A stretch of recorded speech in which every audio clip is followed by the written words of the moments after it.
Where do I, a 28-year-old man, even begin to inform my 28-year-old wife that I may have caught my younger brother, who was 23, and her younger married sister, who was 25, having sex in my parents' house? A lot going on there. And I think the real crazy thing about this title is not even necessarily that your guys' siblings are having fun. It's that one of them is married. Okay, this was posted in August of 2020. The title really does say it all, but I'll provide the details. I'm at home now and my wife is in the other room on her tablet. Earlier this evening, I drove by my folks' place to drop off some floor tiles I got for my father. He and my mother are celebrating their anniversary and are out of state on vacation. There was like a house party going on the same street, and it forced me to have to park a bit further away than usual due to all the cars, and I don't have access to my folks' garage door opener. So I park in front of a different house and I walk a little ways. I go into the house through one of the side doors to get at the garage. When I get in the house, I'm immediately struck with the sounds of sex. I'm grossed out and confused at first, thinking it's my parents, and they're both in their 60s. That leads me to the next question, which is, would you rather have seen what you're about to go on and see, OP, or your parents making an absolute racket at the age of 60? I actually think there's some beauty in that. I mean, going to town when your combined age is maybe 130 plus. I have to respect that. Anyway, let's carry on. Comment down below, what would you rather find? Before that image can settle, I glass through the door in the house that connects to the garage, and my brother's car is parked there. He doesn't live with my parents. For a second, I'm like, okay, creepy. He took a date back to my folks' place, but I reasoned it's because he has a messy apartment. Not wanting to cause a scene or ruin his fun, I duck out, thinking I'll come back tomorrow. On my way back to my car, I notice that the car parked in front of mine actually belongs to my sister-in-law. Now, I didn't see her in that house, and I have no idea what she sounds like during sex. Such an unnecessary comment, but fine. All I know is that her car was there. My folks moved here later in life, so I'm not super familiar with their neighbours, but there is a chance my sister-in-law was at the house party. She is a married woman with 2 kids. I haven't said anything to the wife yet. Part of me is like, keep your mouth shut and pretend you saw nothing. And the other part knows I ought to tell my wife. What the heck do I do? Okay, so when I first read this title, I presumed that OP 100% had seen his younger brother and his wife's younger sister going at it. But actually, he's not 100% sure. I'm just thinking, is there any way in which what you think has happened didn't actually happen? She's not going to be at that house party. I mean, she might be, but it's a bit of a coincidence, really. The one thing you do know for a fact is that it was your younger brother having sex. Well, I mean, almost definitely was your younger brother having sex with somebody, and your sister-in-law's car is right there. Oh, it's brutal. It's only going one way, this, surely. Let's have a quick look at the comments to see what people are thinking. Somebody said, there's nothing wrong with being honest and telling your wife what you saw. You aren't saying that her sister is cheating, you're literally just giving facts. Yeah, great point. I actually forgot to answer Opie's question, what should he do? And yeah, I think this is a great answer. I heard sex, I saw my brother's car, I saw your sister's car, there was a party going on at a neighbour's house. Your sister could be with my brother or she could be at the party. Opie replied, saying, I've decided to do as someone suggested and drive by my folks tomorrow around the same time and see if the car is there. I'm also going to ask my brother why he's doing sexual things in my folks' house. I'm then going to ask him directly if it was her because her car was there. Based on his answers and how truthful I think he's being, I'll go to my wife about it. There's no sense in embarrassing my brother too much if he just had a random girl at the house. Actually, yeah, thinking about it, that is a sensible thing to do because you wouldn't want to go to your wife with this information without knowing it's legit, and you can work out if it's legit or not before having to go to ask her or tell her what you may or may not have seen by speaking to your brother. And I'm sure by doing this, you will pretty quickly find out if it was your sister-in-law or not. So, sensible. Somebody else said, when you're by the house, call your sister-in-law and see what happens. Either that or stay in your car and see who leaves the house. I'm not sure about that. OP said, it's a different day now. If I drive down there and her car is still there, then it's obviously cheating. I mean, that is also something that you will find out anyway when you go and talk to your brother, assuming that he is at your parents' house. He probably isn't there either anymore. It is weird though. Her sister's husband's parents' house. I think that's right, yeah. So she's gone to her sister's husband's parents' house to have sex. That is like so weird and also like really risky as well. I mean, even if it is with OP's younger brother and he's like, yeah, it's cool, don't worry, my parents aren't going to be there. Surely you'd be like, then again, it is cheating. Like, you've got to go somewhere, don't you? Anyway, it's that time. 2 days later, we got this update. Well, I had the day off today and it was still gnawing at me. To catch everybody up, I'd gone by my parents' house yesterday to drop off some floor tiles. My brother, who doesn't live with them, had his car in the garage and there were sounds of 2 people having sex. As not to interrupt and cause embarrassment, I left.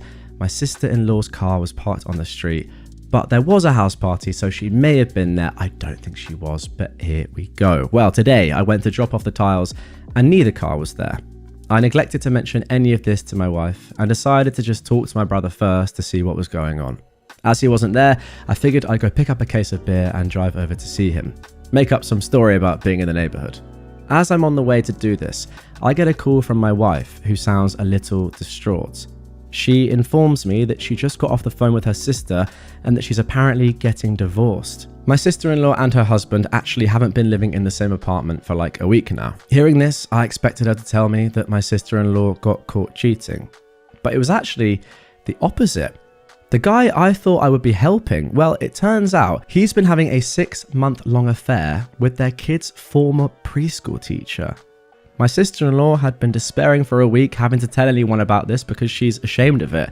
So I breathed a sigh of relief, knowing that if I had stumbled on what I stumbled on, at least there was no real wrongdoing there. I still kept it from my wife and opted to talk to my brother. I would disagree with that, by the way. Just because someone's cheated, I mean, it depends.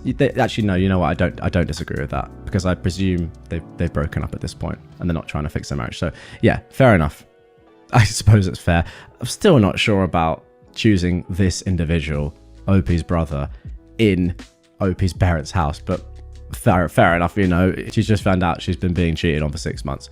Your logic goes out the window there a little bit. Fair enough. I have said fair enough there 55 times. Anyway, I don't usually show up out of the blue, so he was a little anxious that I was there. I told him about me and what I heard, and he apologized profusely. I then asked him about my sister-in-law's car, and he got quiet. Well, it turns out my sister-in-law wasn't telling my wife the whole truth. Apparently, she has known about her husband's affair for several months now, but didn't confront him until just recently. While worrying about who to talk to about all this, she bumped into my brother at a gas station.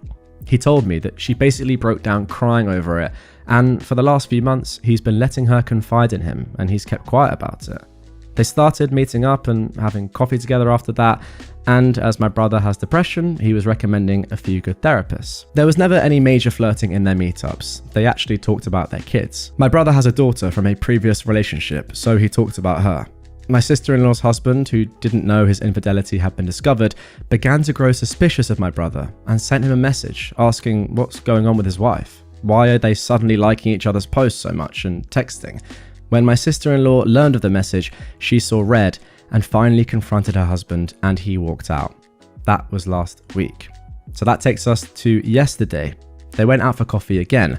My sister-in-law mentioned being worried about how to tell her folks and her husband's folks about his affair, but said she was feeling much better with him not in the house. She kept giving him signs, talking about her dead bedroom, talking about being lonely, talking about sexual frustrations, and my brother took the bait and took her to my folks' place, and the rest is history. When asked why he chose my folks' place, he said it's because they have a better TV, and he'd left his guitar there and needed to pick it up anyway. I told my wife when I got home, and she turned from being sad and nervous for her sister to quite playful about everything. So it's looking like my kids might have double cousins at some point. Wow, there we go. I don't know if this is the right word to say, but I kind of feel like that's a bit of a wholesome ending. You know, given what's happened to OP's sister-in-law and the fact that she's had to deal with this for so long. Yeah, go have your fun. It sounds like her and OP's brother have an actual solid relationship. Yeah, you know, they've had sex now, but in terms of a friendly relationship where OP's brother has really helped his sister-in-law. Yeah, go watch TV on a nice TV. That's the bit I don't really get. Why would you go to your parents' house because they have a better TV? Slightly strange, that. Not the best sort of reasoning. But apart from that, yeah, you've been cheated on for 6 months. Like, have your fun. It's your turn. Sort of what I'd say. I mean, to be fair, maybe, and again, it doesn't sound like your brother really had any plans to ever, like, have sex with her. So maybe he genuinely was like, well, yeah, we can go back to my parents' place. I need my guitar anyway. We can watch TV. They got a nice TV. And then he fully realized what was going on, or at least what she was hinting at, and it went from there. So although, like, in isolation, saying there's a better TV sounds stupid, maybe it's an actual reason. There we go. Am I the jerk for divorcing my husband and leaving him with the kid after finding out I'm not biologically the mum? The original post for this one came on August the 5th, 2024. I can't believe my life has come to this. All I ever do is go out of my way to help others. But on the few occasions I need help, nobody ever comes through for me. I am a 36-year-old woman, and I've been with my husband, who is 35, for almost 10 years. We've been married for 7. We had what I thought was my child by surrogate over 2 years ago, because after 4 years of trying to conceive with no success, despite medical intervention, it turns out I am unable to carry a child to term. I'd always wanted to be a mum. Devastated is an understatement regarding how I felt when I found out I have a medical condition that would make it nearly impossible to carry a baby to term. It was even more upsetting when I had to get a major surgery to remove uterine growths with the hope to increase fertility, and complications during surgery warranted a partial hysterectomy involving removal of my uterus. I still had my ovaries, so we started looking into the cost of a surrogate. It's really expensive. My close friend since college, who'd already had 2 kids of her own, offered to serve as the surrogate for us to cut down on costs. After 2 disappointing IVF sessions that didn't result in pregnancy, she became pregnant on the 3rd try and carried a boy to term for us. I was so happy and busy after the birth, between being a mum and returning to work after a 4-week paternal leave, so I didn't notice any warning signs. I should have noticed the red flags and warning signs early on, but I didn't. I was just so exhausted from working so much at my stressful job, and on top of that 2 part-time jobs to cover most of the bills, and the anticipated medical and legal costs associated with this friend becoming our surrogate. I was the primary breadwinner. Now, my friend and my husband started talking more. I'd actually sometimes come home from my weekend job to find her already hanging out at our house when my husband was there. I chalked it up as innocuous. It's good for her to know my husband better, since she was in the process of hopefully carrying our child for us. I was grateful to have someone helping us have a child. I also then thought it weird that our son has brown eyes when both of us have blue. Then I found out that while this is uncommon, it is possible sometimes due to many genes controlling eye colour. Recently, it all came to a head when I took our son to a doctor's appointment and they did metabolic panel and blood tests, which showed that he had a blood type that is not biologically possible to have with me as his mother. He's B+, I'm A+, my husband is O+. Immediately, I started worrying it was the fertility clinic's fault and that they'd messed up and implanted a wrong embryo. I started lining up lawyer consultations to possibly sue the clinic, and I looked into having a DNA parentage test done. The test results showed that I'm not the mother, but my husband still is the father. I was heartbroken and angrier than ever. I talked to lawyers about medical malpractice in the fertility clinic we'd used.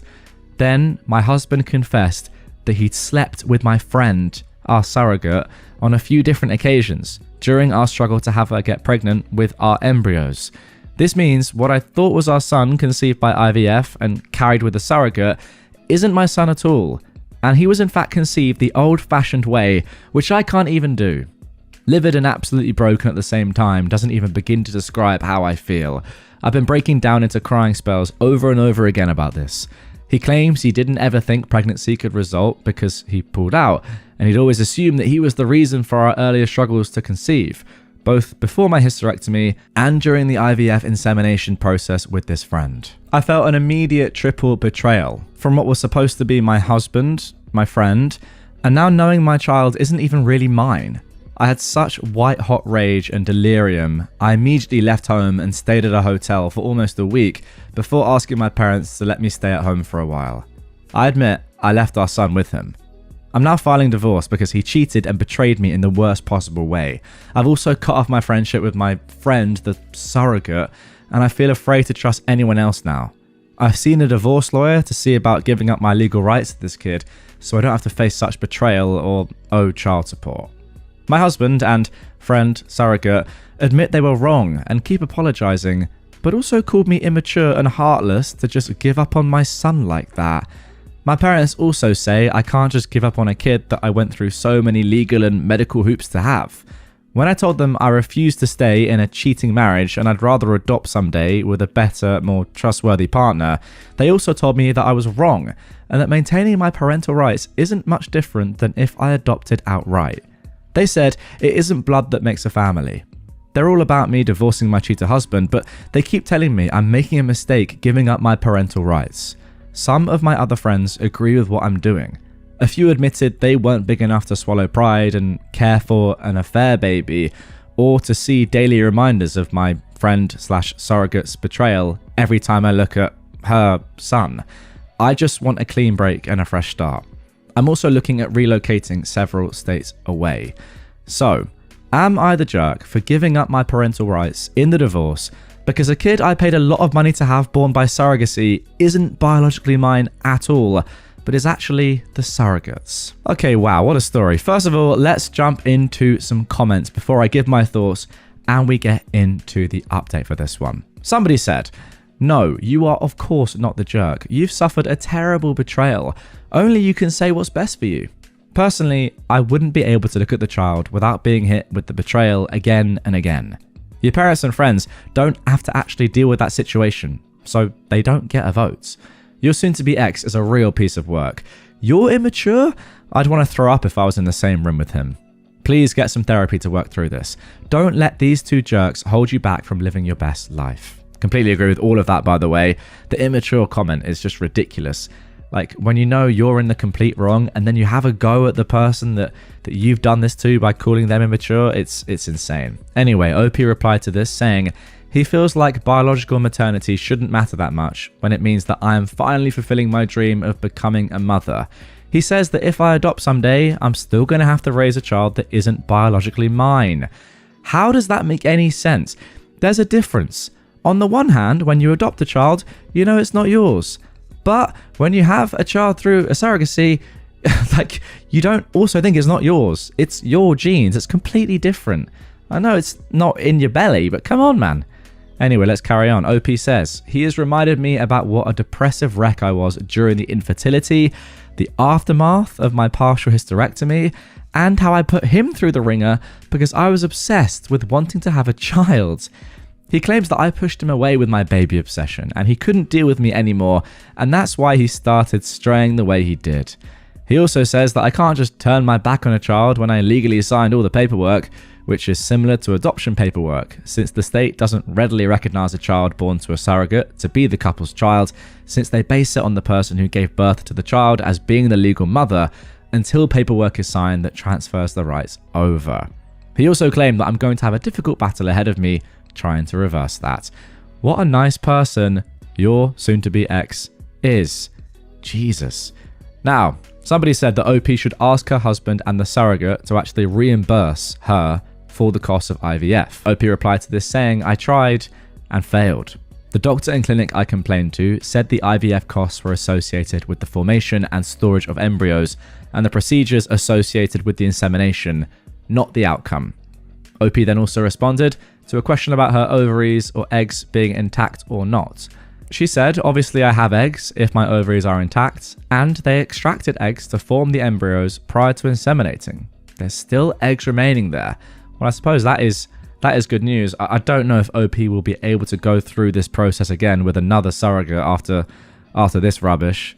I mean, think of the trauma, but who knows, at least the option is there. OP then explained fully in the comments the process of the fertility clinic being involved. The fertility clinic was just involved in the egg extraction, embryo formation, and storage of eggs and embryos. Another medical practice utilized the in vitro fertilization methods with the person I thought would be our surrogate.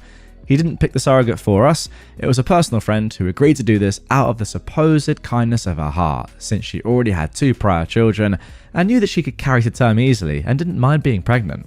Had we gone through a professional surrogacy practice, there would have been other steps involved, and they would have found a few options for surrogates for us, but the costs were way too high, which is why we skipped some steps and a lot of money by going through a friend that we thought we could trust. Now, I feel like I can trust no one. I don't even feel like I could try surrogacy again in the future because my trust in that is broken. Well, there we go. I suppose that is the answer to my question, which is a real shame. Somebody else commented, "You're obviously not the jerk." One of the things that gets me though is that you were working extra jobs to pay for the surrogacy, which I'm assuming included her medical bills and financially supporting her. I'd speak to a solicitor about suing her for your money back. She knew that if she was having sex, there was always a chance that the child was biologically hers. OP said most of the cost was for the egg retrieval, embryo formation and storage, and especially the IVF procedures, which weren't eligible for insurance cover through her health insurance. Yeah, I see. I mean, tough spot, but surely there is something you could do there. Something legal you could do there. Like, you can sue for something. Surely, like damages of any sort. There must be rights or, you know, like things that you can't do as a surrogate mother. I mean, there has to be, otherwise it would just be ridiculous, right? And I know this wasn't a professional surrogacy, but surely you can't have sex during surrogacy or like supposed surrogacy with one of the people you're meant to be like doing the work or doing the job for. I don't know. I don't know any of the rules clearly, but if you do, I suppose they also differ wherever you are in the world, but let me know in the comments down below what the laws are where you are. OP actually then answered finally a couple of questions about the surrogate. Firstly, her family, saying she doesn't have a husband. She had 2 kids with a long-term boyfriend, but they split 5 years or so ago. She's not married. She was with her ex for a long time and had 2 kids with him, but they didn't marry and then they broke up. Somebody asked, finally, did the surrogate sign legal papers regarding the parental rights? The only paperwork that was legally drafted was for her transferring over the parental rights to us, much like an adoption in the event that there is already a mutual off-the-books agreement to adopt from someone already personally known. We were trying to do it as cheaply as possible because we don't make much money, and the cost that couldn't be avoided was sky high, enough to the point I took out loans from the bank and then picked up those 2 part-time jobs on the side to pay towards these loans. Oh my gosh. Okay, so there we go. That is it for the original post and some comments. Now, as I said in the intro, there is an update to this one, which comes 5 months after the conclusion of that. However, I do just want to say one thing, and I feel like most things have been cleared up by the comments, and I do agree with the majority of what was said there. The one thing that I just don't think has been talked about enough is the level of betrayal. Like, it's actually insane from so many people. Well, I say so many people, it's only actually your husband and the surrogate in quotes. But like, it's actually crazy. I mean, the fact they've gaslit you as well is just the cherry on top. But that's the one thing the comments aren't really saying. It's just, yeah, you've suffered a lot of betrayal, but like, think about the actual trauma. This would have gone on for your entire life, right, if you hadn't found out. I don't think that you would have ever been told by your husband or by the surrogate what actually happened. So there is a decent chance that you could have gone your entire life with having a son that you obviously thought was your son that actually wasn't ever related to you. And I know we see these things sometimes on, like, we have Jeremy Kyle, well, not anymore, it was cancelled in the UK, but like Jerry Springer in the US. It just is insane, and I don't actually think that sometimes I realize how common stuff like this is, or actually how easily it can come about, because all that has happened here is just 2 people have well, one person has cheated, but all you need is for these 2 people to hold this truth for their lives, which, I don't know, they probably could easily do so. I mean, they did it for a while anyway, and then you find yourself living an entire life where you think you're a mum, but you're actually not. You know when you see on these shows like, oh, this woman finds out after 25 years that you are not the mother or you are not the father. I'm always a bit like, okay, that's just ridiculous. But this is not ridiculous. I can see how this would happen, 100%. Very tough. But as I said, let's get into the update that came 5 months later, which was actually left in the comments of the original post. It wasn't a separate update. So this was January the 4th, 2025. And OP said, I'm low on time right now. I'll be posting a separate update post later. Now, at the time of recording, that hasn't happened, which probably means that, yeah, very, very stressed. No time at all. But they still say, I'm not staying. and I'm not caring for him anymore. I wasn't even offered a choice in the matter at all, which is why I've kept telling myself I shouldn't want to compare myself to men in a similar type of parentage situation, and I've kept myself aloof towards the boy I thought was mine. I've no legal rights anymore, no matter what, because she fought to get her son back. I'm actually a lot more upset about losing this child than I presented in my post, and I'm realizing more and more with each passing day, the choice wasn't mine and I lost. Oh my gosh, I see. I posted that I wouldn't want to be the sucker raising someone else's kid as more of a cope than anything. She got to have her kid. He left me, and I'm stuck with nothing. What the heck? And that is all for the post. I didn't really fully grasp that when I started reading that, but wow. So the surrogate actually fought back. Well, not the surrogate, I suppose. The actual biological mum fought back and said, no, this is my kid. I am the mum, and I'm going to be the mum. Jesus. Okay, OP did add a little bit more context in the comments, explaining about being the legal guardian in the question after the maternal test confirmed her not to be the biological mother. She said, and yes, that is exactly what I've been going through all these months. I have little to no rights. I'm stuck coping with major loss. I suppose the question was asking, like, what rights do you have as a legal guardian if you're actually not involved with the kid at all, like biologically, right? My best chance at still being this boy's guardian is to stay with that awful scrub of a guy, hope he lets me stay, and agreeing to let that slaw of a friend, I've never heard slaw before, but that is a wonderful word. I presume it's a combination of two derogatory words, but I might use that myself, have 50-50, and be the chump who still pays most of the bills for that unmotivated scrub SOB in the meantime, while he continues to cheat. It also came out that she wasn't his only affair either. He's been cheating all along for most of the time that we'd been trying, without success of getting pregnant. Oh my gosh. So for anyone who acts like I'm selfish or I make their blood boil, they can go F themselves. They don't know me like that, and I don't have any real choice in the matter. Holy heck is all I can say. Just insane. Just absolutely insane. Like, wow, what a story. I'm absolutely shocked at that outcome. I didn't actually talk at all in my comments after the first post about the main point of the update, as in how would you feel and how is OP dealing with the fact that, yeah, it's not her kid anymore, but like her parents were saying, do you have to be blood related for it to actually be your child? Like, you know, if you adopt a kid, then they're still your child, right? Does the biology of it really matter that much at all? OP said at first that it did matter. Suppose a few months later she realized that it doesn't matter, or at least doesn't matter as much.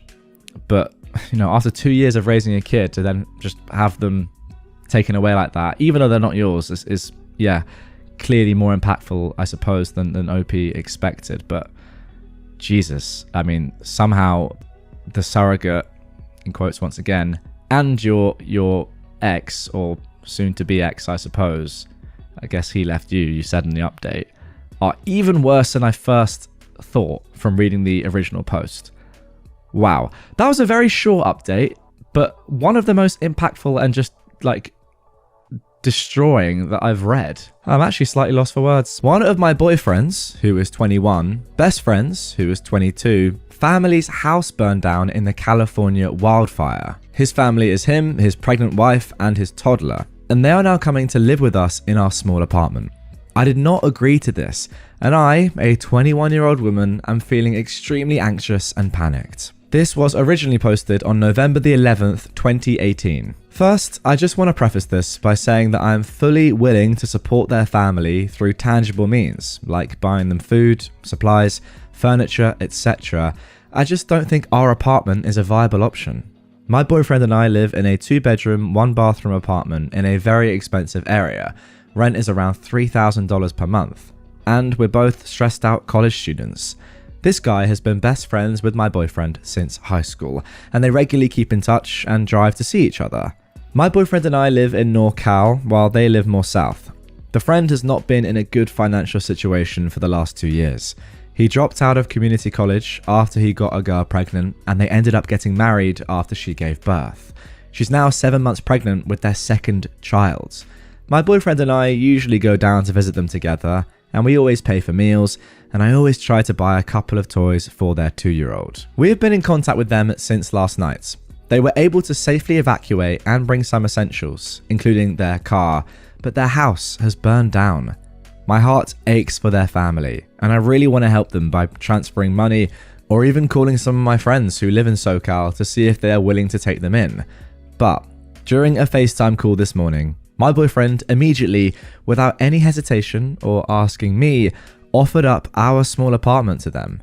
They were very, very thankful and at first said that it would be too much for us, but my boyfriend insisted and they graciously accepted in the end. I was in the background, fairly silent the entire time.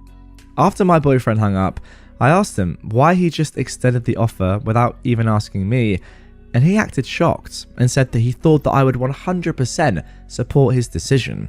I told him that I would have in any other living situation, but we're two poor college students living in a small apartment in an expensive area, and it's definitely going to be more than difficult to accommodate his friend, his pregnant wife, and toddler. My boyfriend said that I was being a bit selfish and that they just lost their house, and that I should be more understanding and sympathetic. Yeah, to be honest, I kind of agree with your boyfriend at this point in the story. I'm sure things are going to get a little bit more difficult as we go on though. OP continues, don't get me wrong, I agree that I'm being selfish, but I'm also being reasonable and trying to think rationally. I may be a bit biased since I'm in the middle of preparing for the MCAT, which I'm taking in January, and I really need to do well on it. And dear God, it is not an easy test. For those of you that may not know, I didn't know this myself, the MCAT is the medical college admission test. Okay. Wow, sounds tough. My boyfriend and I are both in very stressful majors that require a load of work and studying, and on top of that, he and I both work part-time. I feel like I'm already so stressed out right now with school, work, and everything. I look forward to quiet time in our apartment that we get to spend. I digress, but I can't help but think of how this changes everything. Of course, this is probably temporary, even though my boyfriend said they could stay as long as they need to, but right now is really not the time. My boyfriend and I argued over this for an hour, and I ended up just heading out for the day.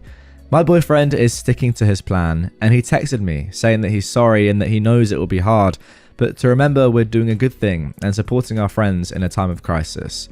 I couldn't help but think that it was really his friend and not ours at all, but I might just be being bitter.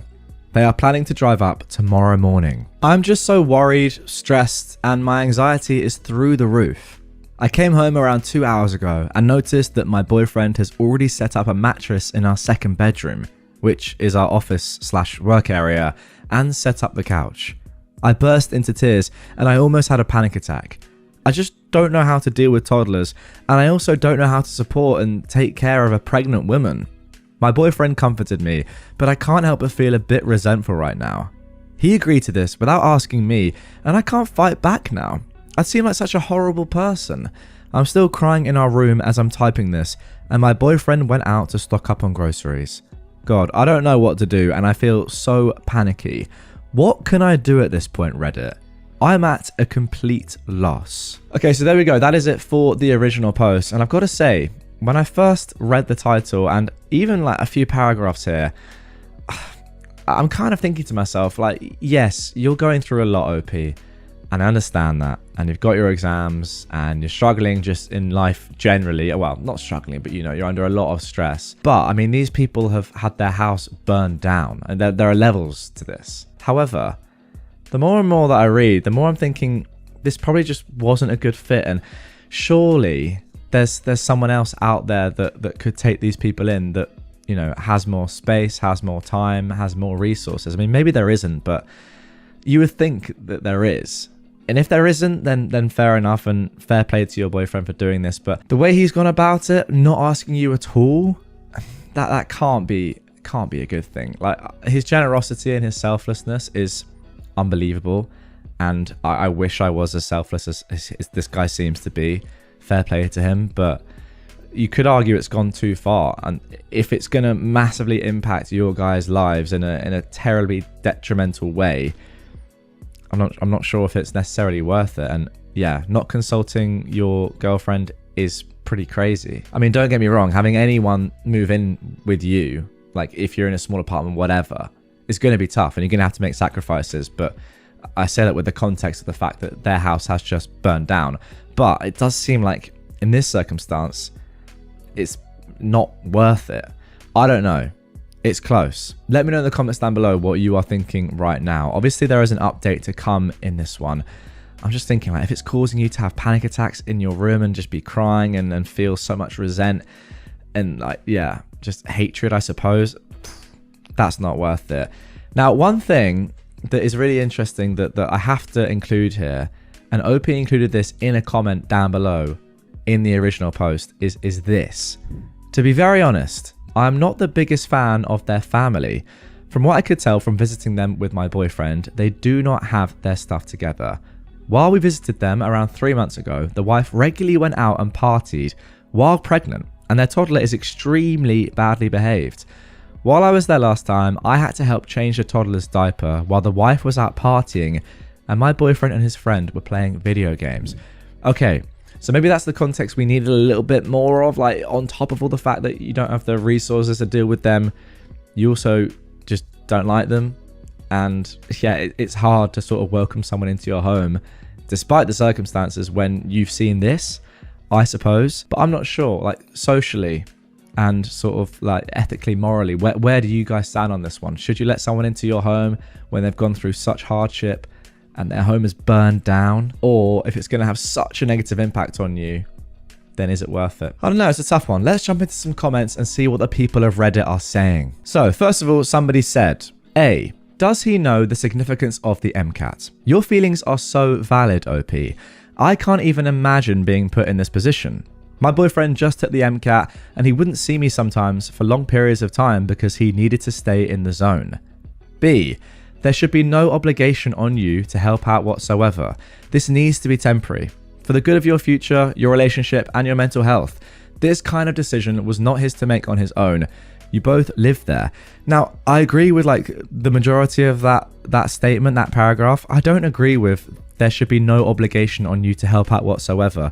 Because if everyone thought that and everyone acted like that, then these people would be homeless. Like, somebody has to step up here.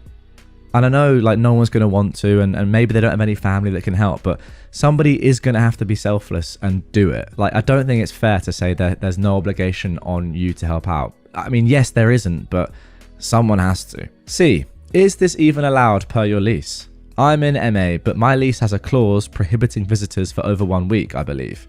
Maybe you can use this to your advantage in a subtle way to hopefully avoid another argument. Again, I'm not sure if I agree with that, like their home is burned down.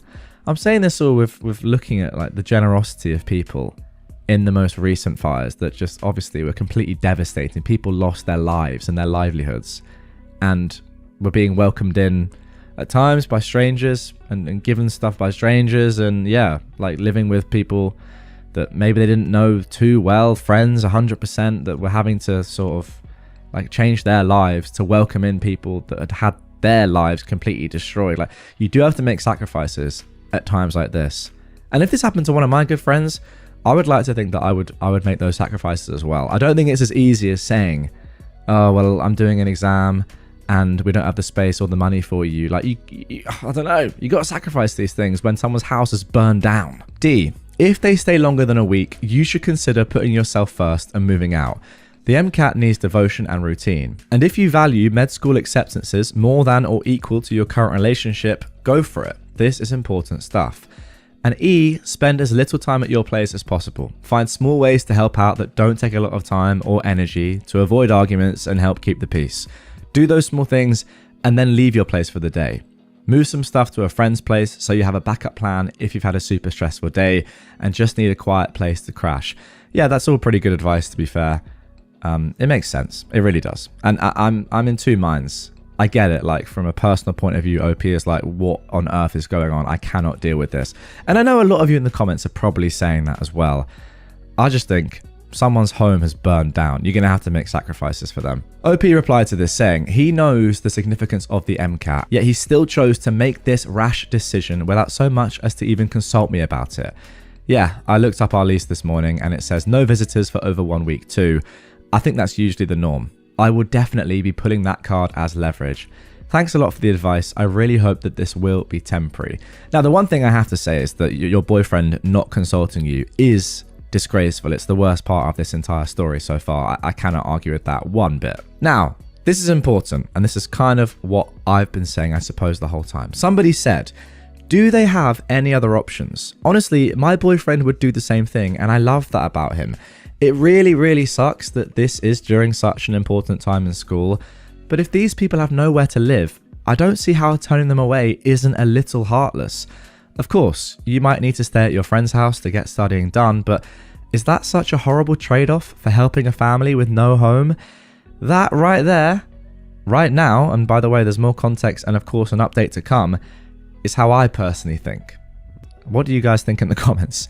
This is a contentious one, and I think, you know, it's there's no right or wrong answer here, but yeah, that is slightly the way I'm leaning right now, as you can probably tell. OP replied to this, saying, I think they do have options, but decided to turn to us because their family would be harder on them, push them to pay for themselves, get out soon. They both have family nearby. Ooh. In fact, the husband's rich family lives not far from us. However, they have already housed their family for a year and a half after she got pregnant at 18. And according to my boyfriend, they were annoyed at how they acted during that time and almost kicked them out. They finally caved and actually bought the house that they lived in so they could get out. I just can't deal with irresponsible adults in addition to a toddler in my small apartment. As others have pointed out, they can get support from the FEMA or even stay at a local shelter. Hundreds of people are doing this.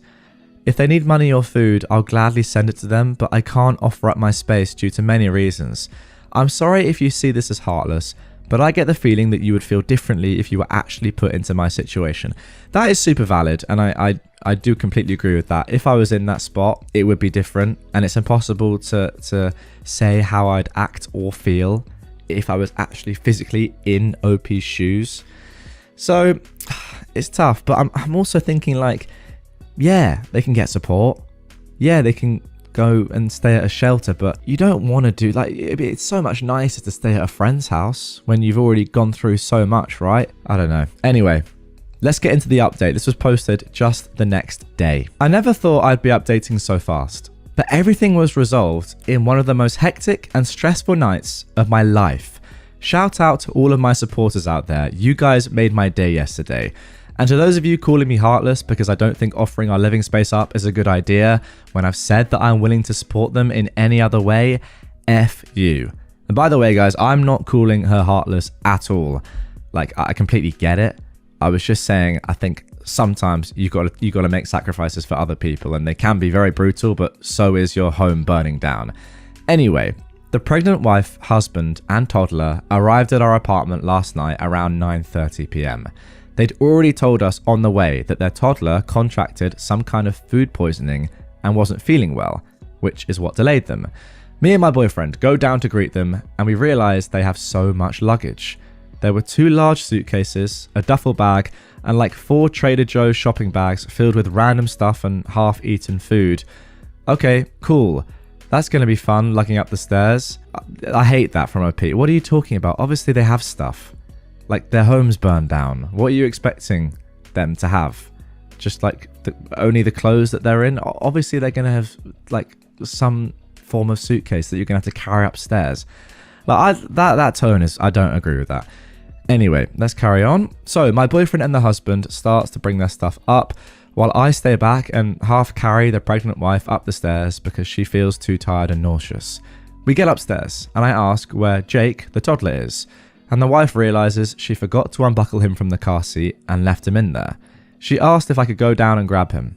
I wanted to say, not my forgotten toddler, not my responsibility, but alas, I decided to try to be gracious, at least for the first day. So I went down and unstrapped the toddler, who looked visibly sick. Again, like, I know these people might not be the best people or the best parents based on your experience before, but their home has just burned down and she is pregnant. She needs help. There were literally 2 bags of vomit, OP continues, next to him, which I removed from the car and threw in the trash because it would have been forgotten and become a severe health hazard. I tried to see if he can walk, and he started crying and started dragging himself on the ground, so I picked him up and carried him up the stairs. I set the kid down next to our couch, and Lord Almighty, this kid did not look good. His cheeks were flushed really red. There was dried vomit caked on his face and his breathing seemed quick. I feel his forehead and it feels really hot to the touch. So I run to the bathroom to get a thermometer. While I'm digging for the thermometer, I hear, "Again? Are you freaking kidding me, Jake?" So I rush out and indeed, frickin' heck, the tot has thrown up all over our carpet. I wanted to cry. I run to the kitchen to grab paper towels, but the pregnant wife was already using some sort of napkin or cloth to sop it up, but she was smearing it and making it worse, and I wanted to die. I came to help her, and the tot is screaming at this point, while she is yelling at him to shut the F up. My boyfriend and the husband came over to help, but the wife told them to go away because she's got it handled. The wife asks if I would mind taking him to the bathroom to rinse him, and the only reason I say yes is because I'm seriously worried about the kid. I strip him and run warm water in our tub and put him in. Then I put a thermometer in his mouth and lo and behold, he has a temperature of 106 degrees. Not a good sign at all. That, paired with symptoms of vomiting, rapid breathing and looking really lethargic, is a combination good enough for the ER. So I yell for the mother to get to the bathroom and ask her where she thinks he got the food poisoning from. She says she doesn't know, he's just eaten fruit for the past 2 days. I'm freaking out because his symptoms are consistent with meningitis. The poor kid keeps grabbing his head and crying, so clearly he's got a headache too. I ask her if she's gotten him vaccinated for meningitis, and she said she doesn't think he's been vaccinated at all. I'm going into panic now. I feel Jake's neck and I try to ask him slowly if he feels like it's difficult to move. He just cries more.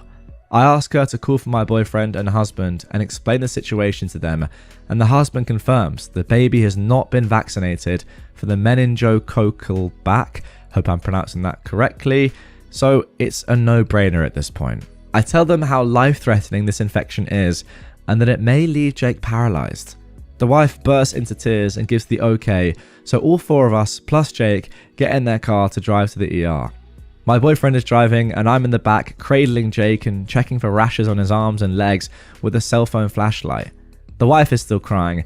I'm close to crying. We finally get to the ER and I tell them there is a 2-year-old with symptoms blah blah blah with no vaccination for meningitis and we suspect he has it.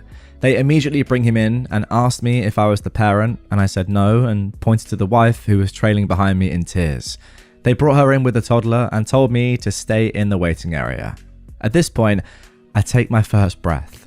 5 minutes later, the husband and my boyfriend come rushing in and I tell the husband to go and talk to the staff so they could bring him in.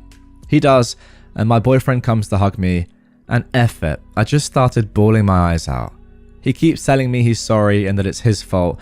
I'm still crying into him. He calls an Uber for me and tells me to go home and get some sleep and that he'll handle the rest. I'm too tired to resist, so I get home at like 12 AM, brush my teeth, and just crash after I got a text saying they put him on antibiotics and they're waiting for blood test results and the culture, but that he was stable. I wake up the next morning at like 10 AM and the apartment is like super quiet and my boyfriend isn't in bed next to me. So I get up and walk into our living area and I see him sleeping on the couch and not a single luggage bag or pregnant wife in sight. I nudge my boyfriend awake and he tells me everything that happened. The toddler is in the ICU and my boyfriend managed to get a hotel nearby for them for half the price after telling them what happened. He paid for a week-long stay for them and then helped move everything out of the apartment and to the hotel with the husband while the wife was at the hospital. He kept saying he was sorry and that he didn't think anything through and for me to forgive him. I said it was okay and I hugged him. It turned out to be one heck of an experience I don't ever want to relive again, but I'm glad that Jake is safe and I'm glad they won't be living with us. Okay, so that is the end of the update. OP has just added a few more key points as well for further context. So the pregnant wife, husband and toddler, she says, chose to drive over 600 miles to live in our 2-bedroom apartment instead of living with the husband's wealthy, only around 200 miles away, family, who were also the ones to pay for their house and house them for 2 years. I have my suspicions as to why this is the case, but you make your own judgments. And finally, the pregnant wife's behavior is no different than normal. I've been to their house multiple times. I can confirm that she curses at her child, drinks while pregnant, and is unable to adequately care for the child. All right, let's jump into some comments before I give my final thoughts. To be honest, I'm not even sure what I'm thinking right now, so hopefully these comments will give me some sort of clarity, and maybe you guys as well. Somebody said, kudos for catching on that Jake was sick. I'm glad he's on the mend. Probably was a good thing that initially they did go there so you could catch it. It probably saved the kid's life. OP said, thanks, I'm really glad it happened too. Somebody else said, you are a freaking hero. I started crying just reading this. I live in Alberta, and a couple of years ago, a couple here killed their son by ignoring vaccines and medical care. He had meningitis. It was heartbreaking, and it's still going through the court system. This couple literally owes you their son's life. Get freaking vaccinated, people. Now, OP replied to this saying, thanks, but I'm not a hero, but yes, please get vaccinated. And interestingly, somebody below this said, I thought the meningitis vaccine wasn't approved for kids until they are 11 in the US. And I think I've seen that as well. It even might be a little bit older than that in some states. I'm not entirely sure on that. Let me know in the comments down below. But OP replied, some infants and toddlers can get it if they suffer from some deficiencies, autoimmune disorders, or are HIV positive. Okay, sure, but as in, the point being, the fact that they didn't have the vaccine yet, this toddler, was not an abnormal thing at all. As most kids, well, according to that comment, you can't get the meningitis vaccine before the age of 11. Somebody else said, sometimes things happen for a reason. It seems like this happened to you so you could save a life. Bad experience for you, good for the kid. Yep, I'm thankful that I was able to catch on to a few of his symptoms, OP said. I'm no doctor by any means, but meningitis is an incredibly scary infection. I'm glad I urged them to go to the ER. But I must say, I lost a lot more respect for the family from this experience. Somebody else said, I wouldn't have known. My kids are all fully vaccinated and I'd barely heard of meningitis. Probably because it's been vaccinated against. I'm a generation who never had to deal with it. Somebody replied, yeah, but a kid who's repeatedly throwing up, lethargic and with a fever of 106 is very sick. It's one thing to not know it's meningitis. It's another to forget him in the car and scream, shut the F up at him while he cries. That being said, her house had just burnt down, so I'd add a little forgiveness for mitigating circumstances. Great comment. That is a perfect comment right there. Because yes, I completely agree. Screaming shut the F up at your toddler who is clearly extremely sick is ridiculous. But then with the context of knowing that your house has just burned down and dealing with that, yeah, mitigating circumstances 100%. But then OP said to this, and maybe this is the main point. What's sad is that is how she regularly treats the kid. I've witnessed her swear at him multiple times. She also leaves him home alone while she goes out drinking. Okay, there we go. So much to unpack there. I'm going to try and sum it up and give my thoughts as well as I can. But give me a break. This is going to be tough. Okay, so there we go. You know what? I actually think that with the context now of knowing that this woman is clearly just not a good mum, if we're taking everything that OP says as gospel here, right, which I'm going to do because you kind of have to, then it sort of explains, well, it does explain, let me say, why OP has sort of reacted in this way the entire time. First of all, we have the fact that, yeah, she's just like goes out drinking while pregnant, leaves her 2-year-old kid abandoned at home, etc., etc. That is just disgraceful. Secondly, the fact that they have family nearby, or much nearer by, about a third of the distance away, that are wealthy. They've lived with them before, and they could easily live with them again, surely. I mean, like, if you've lived with somebody before and your house has burned down, they're gonna let you live with them again. So all of that sort of new context, I suppose, is definitely valid reasons for OP to say, you know what, I know what you've been through here, but I don't want you living with us because you don't need to live with us, and also we're not in the right sort of space to deal with you. So with all of that being said, I do sort of get what OP is saying a lot more than I did at first. I was just sort of taken aback by, in my opinion, the lack of understanding at first from OP. Their house has just burned down. I mean, how many times have I said that? You've got to make sacrifices for people in that situation. But yes, maybe not these people. And I think that's the key point. And the more that I read here, the more context we got, the more I'm realizing that it's not about their house burning down actually at all. It's the fact that these people are not good people probably.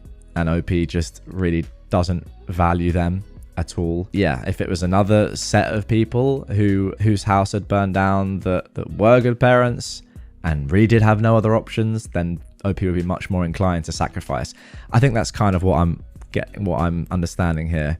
Let me know if I'm wrong, if you are getting different sort of points from OP, but I think that is the gist of things. And yeah, I suppose it makes sense. I'm still a bit like, oh, just let them stay with you. But I guess if like they're not even seeing that their kid is dying in front of them, then probably pretty terrible people. Although you did save a life, take solace from that. And again, I do agree with that one comment about the mitigating circumstances. It's tough to know. There's a lot going on in the story. I'm still not 100% sure what I think, but yeah. You guys let me know in the comments down below what you think. What's interesting is that some people in the comments of this are like, they're not buying it fully. So I want to put this comment on screen. I do want to end with this because I'm not sure if this all adds up, to be honest. I've just sort of semi-skimmed through it again. Let's put this on screen. Am I the only one whose BS sensors are going off? Some things just aren't adding up here. OP somehow picked up diagnosis of meningitis from the few symptoms. Vomit, fever, headache. That's fair. I mean, meningitis is very rare these days. So to immediately jump to that is either very impressive or not 100% true. Then somehow she had time to throw 2 bags of vomit from the car into the trash because it would become a severe health hazard otherwise, all while managing to get a sick toddler out of the car. I think that's all believable, by the way. Yet she actually left the vomit in the carpet of her own home until the next morning, which her boyfriend cleaned up, according to her comments later on. Also, she was trying to paint the parents as some type of anti-vaxxers, but the vaccine isn't even available for 2-year-olds. I think that is a good point. And if the mum was really the type to drink while pregnant and leave her 2-year-old at home so that she could party, you would think that OP would have stepped up and done something about it by now. That's probably like the extreme other way of looking at this story, thinking, okay, let's actually really think about this critically. Again, I'm not sure. Maybe it's a little bit of both. I do slightly get what this comment is saying though. Like, and it's always tough with Reddit because you're only ever reading, well, most of the time, one person's perspective on things. I mean, I'd love to hear from the other couple in this. Ideally from the toddler. I mean, what illness did they really have? But yeah, there we go. I've waffled for too long. Am I the jerk for refusing to drop charges in exchange for saving my family? So the original post for this one came back in September of 2024. I am a 33-year-old man, and I met my wife, who is also 33, in college. It was a long-term physical relationship that turned serious at the end of our senior year. After graduation, I didn't have plans, so I decided to move to her hometown, major southern city. I didn't know anybody, so we were together 24/7 and moved in together within a year. During this time, I met her family a few times. She had a huge extended family, where her mum, Sharon, was the matriarch. Her dad died in a workplace accident, and her mum got a lot of money. She was smart and invested and is doing well. All of Sharon's siblings and nieces and nephews look to her for advice on all major life decisions. She's paid for school, weddings, and helped start businesses. My wife has 2 brothers who I always got along with. We'd hang out independent of my wife a few times a year. We got married after 3 years, and when my son was born, Sharon bought us a house 3 blocks from hers. We'd lived in a downtown loft-style apartment, and this was honestly a relief. But with the house came Sharon constantly being in my life, coming in the house unannounced, unsolicited advice, and snide remarks at my expense. Eventually, 18 months later, we had a blow-up fight, and I moved my family across town to an apartment. My wife was annoyed, and our relationship has deteriorated. Sharon hates me and has turned most of their family against me. I didn't see or go to any of her family events for over a year. My wife still saw her family, but because I wasn't invited and they were over 30 minutes away, it was much less. Sharon went from seeing her grandson almost every day to once a month. So of course, her hate for me went through the roof. The incident. My wife had to work, and I was asked to take my son to his cousin's birthday party. The party was at Sharon's house, and if it wasn't my son's first cousin, 6 months apart, I would have said no. It was tense the moment I walked in. Father of the birthday boy, my brother-in-law, greeted me, but nobody else spoke to me. I didn't mind, I just sat in the corner on my phone. This apparently annoyed Sharon because I was being rude. An argument ensues, and I announce that I'm leaving with my son. Sharon said, "You can go, but my grandbaby is staying." At this point, I lost my cool and I started cursing her out. I woke up on the front lawn. Apparently, my two brother-in-laws beat the trash out of me in front of my kid. Two of her cousins were helping me up and told me just to leave. I immediately called the police and said that I was assaulted and my child was kidnapped. The police came and both brothers were arrested. Sharon lost her mind on the police and my wife drove up as her mother was being arrested for refusing to release my son. Her mum was eventually released, but her brothers were arraigned on assault charges. Now, the father of the birthday boy had an assault charge from college, so he is facing some serious consequences. My wife is mad at everyone, but asked me to drop charges. I not only refused, but I got restraining orders for all three of them. Her mother isn't allowed to be near our kid, and her brothers have court dates early next year. I told her I would think about it, but I think I would rather get divorced. I honestly want to keep my family, but I don't believe she'll ever abandon her family for me. If I drop charges now, I doubt I can bring them back later. So, am I the jerk for not trying to save my family? Okay, before we get into the update for this one, and there is actually a little edit from OP as well, in which he tells how his wife found this post as it blew up overnight on Reddit when it was originally posted. Let's first of all jump into some comments because we get a little bit more information from OP there as well. So OP has replied to a comment saying about how the state should press charges, or in theory always would press charges, not the victim. He says, "I just want to comment on this because it keeps coming up, and you are 100% right. In the initial confrontation, the cops asked if I wanted them arrested, and I said yes. I was more bruised than bloody, and they were willing to let it go as a family dispute. That's where the 'what did you expect to happen' conversation came from. I'm not pressing charges per se, but I'm not letting it go. I've done 2 interviews with police, and I've been fully cooperating. If I stopped, they might drop the charges because they seemed more annoyed than helpful. I doubt the younger brother will get more than a slap on the wrist. My wife's oldest brother, though, with the prior, is in a lot more trouble. He is the one that everyone is worried about. Also, Sharon never went to jail. When my wife arrived, Sharon was being escorted to a car. My wife and her 2 uncles got Sharon to calm down and they let her go. She wasn't being violent, but she was cursing and blocking them from entering the house. The only thing positive about the arrest, and Sharon's almost arrest, was it made getting a restraining order way easier. But even that took a month. Also, I'd never talked to a lawyer for any reason, or had any trouble with police. I honestly don't know how any of this works. I just found out the difference between parole and probation a few weeks ago." Now, somebody else made a comment about Sharon, which OP replied to. They said, "Sharon is not a good mother. Her habit of buying everything for everyone is robbing her grown children of having their own achievements, which builds character, mental toughness, maturity, and pride in themselves. A better parent would have matched their savings for down payments. Obviously, there was a price to be paid for her investments in their lives. She's able to make major decisions in their lives. She's able to walk right in like she owns the place because she does. It sounds like she is an overbearing, iron-fisted, suffocating presence in their lives." OP replied to this, saying, "I keep feeling like I'm defending this woman, but trust me, I'm not. She started flipping houses in the 90s before it was a thing. She always kept her job as a nurse and kept investing in new properties. She helped both her brothers start their own construction business, and 5 nieces and nephews now work in real estate. Her 2 smartest moves were 1, she was an early iPod user from her time as a nurse and invested heavy in Apple stock in 2002. And 2, she pulled out of big real estate investments in 2006, a little early, and sat on her money until 2010. Then she bought up a ton of property. That is to say, the woman is smart and accomplished, so everyone sees her as this messiah of wisdom. So when she deemed me a jerk for not wanting her in my house constantly, and then a bigger jerk for moving my family across town, everyone fell in line.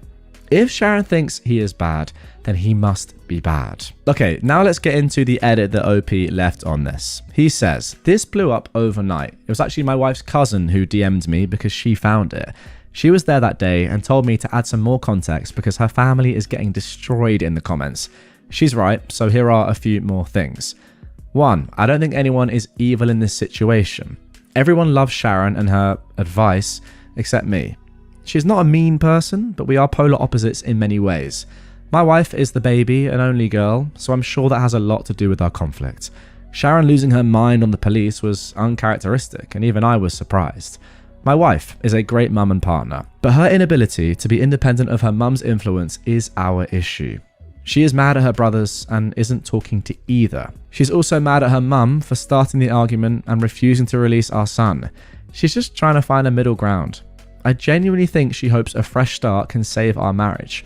Until we moved into that house, I'd say our relationship was good. As far as her brothers and the assault goes, I remember the first hit, but I was dazed immediately. The last thing I remember was flailing like a child while getting hit a few more times. What I don't remember is my kid screaming to "Stop hitting my daddy!" and then picking me up and dropping me on the lawn like trash. I have to acknowledge that my pride hurt more than my bruises. I genuinely liked both her brothers, and to be fair, F you and female dog came out of my mouth when I cursed out Sharon. I'm not 100% innocent. This is the South, so the police even said, "What did you expect to happen?" Oh, okay. That is where the "what did you expect to happen" comment comes from. I don't know if I stop pursuing this, if it would continue or not. Okay, so there we go. That is it for the initial post. We did, however, get this update 4 months later, just a week ago at the time of recording, January the 20th, 2025. Hello. Let me start by saying thank you to the supporters and F you to the jerks. Reddit is one heck of a place to get perspective on things. The only place you could be called a good father and a cuck in the same thread.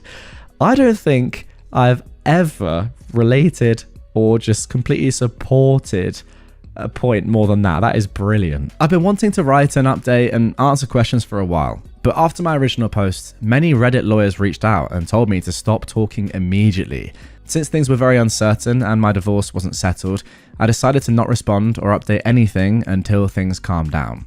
A lot has happened to so many people involved, so I think I'm just going to break it down by person, starting off with myself. I moved back to the West Coast, where I'm originally from. I decided to move forward with the divorce, so I moved home.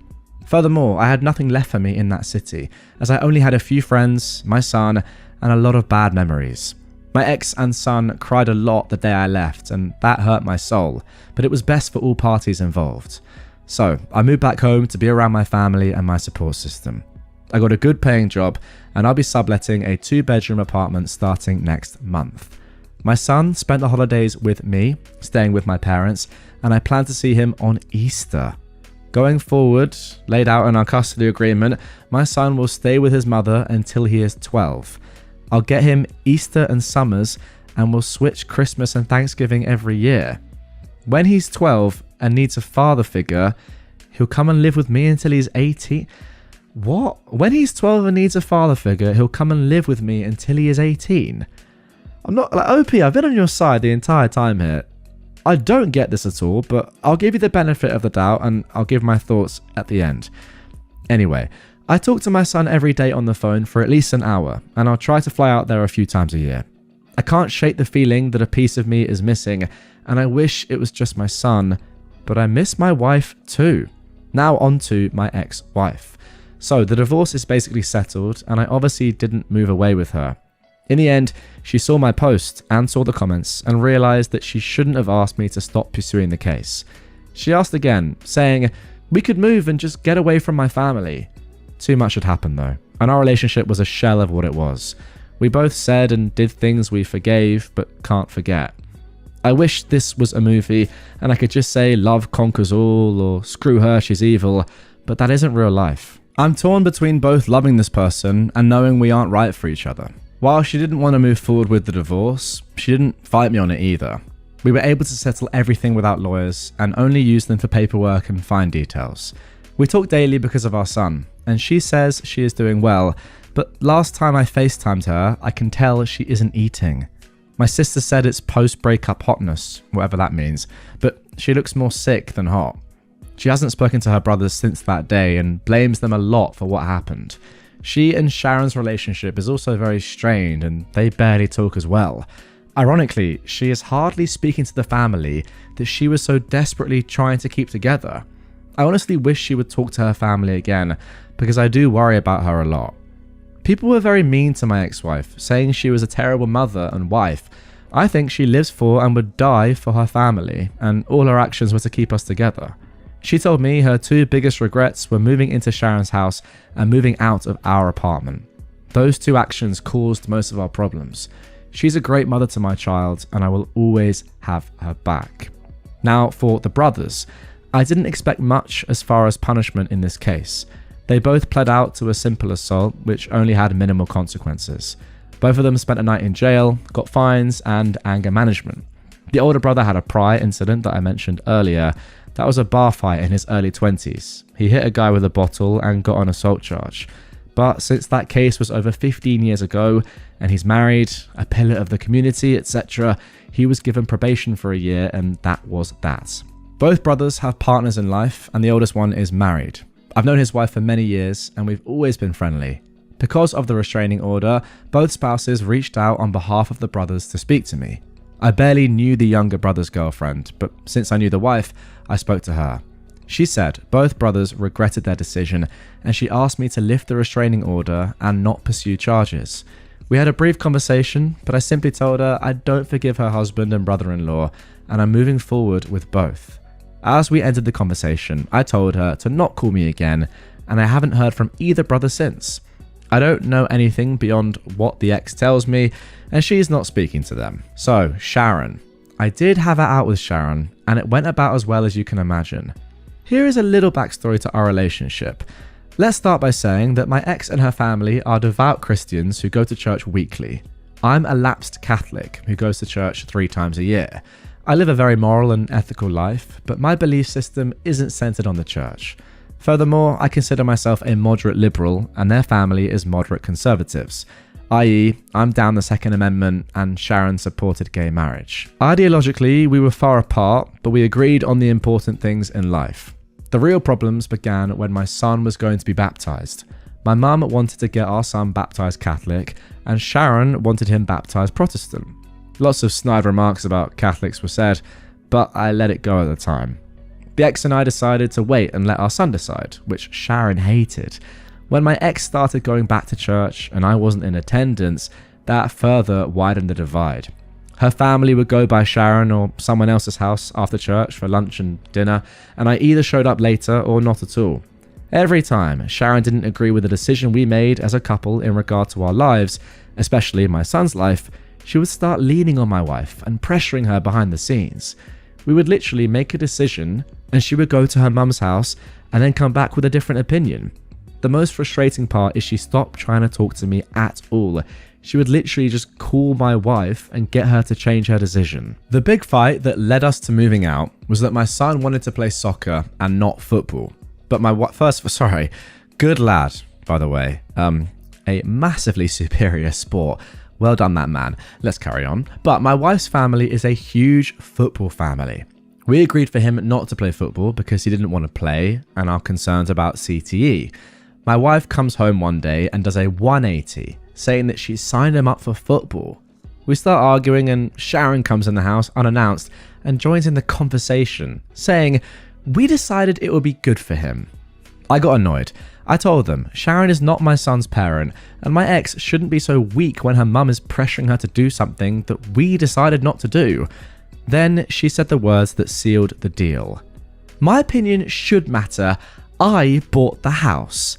I started looking for a new apartment that night, and I never looked back. So when we talked, neither of us raised our voices, but it wasn't a nice conversation. I started, and I apologized for calling her a female dog, and she apologized for trying to keep my son without my permission.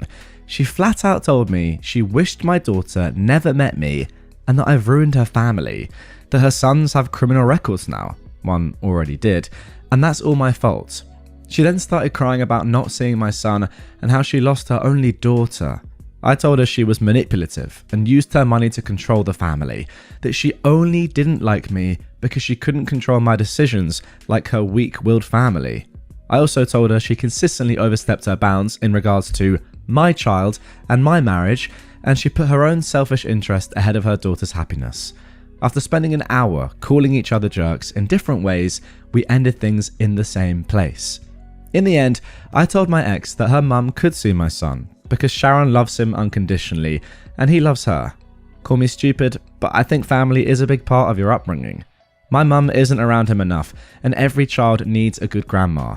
The ex said that she'd been to a few family situations that were hard to avoid. Wedding, funeral, Thanksgiving, but she leaves when her brothers come and my son doesn't leave her side. Sharon has seen my son and he's played with his cousin, the birthday boy from the original story, but she's keeping him from the family for the time being. Okay, now on to my son. He is having a hard time with everything. It's not the fight, he thinks we were wrestling. He misses me a lot and cries on some of our phone calls. He's in therapy and all the sessions are about missing his dad and why we can't live together. It's been a few months and it is slowly getting better, but we've ruined his childhood and I take my share of responsibility in that. Now finally, the cousin. She is my wife's first cousin, but they are more like sisters. Sharon is her aunt by marriage and she was the first to warn me about the family. She was also eviscerated by the comment section for having me add to the story. She told me I was out of line for calling Sharon a female dog, but didn't feel I deserved to get beat up. Likewise, she also grabbed my son when the fight happened and took him away. She was the one who told my son we were wrestling, and she called my wife to come immediately.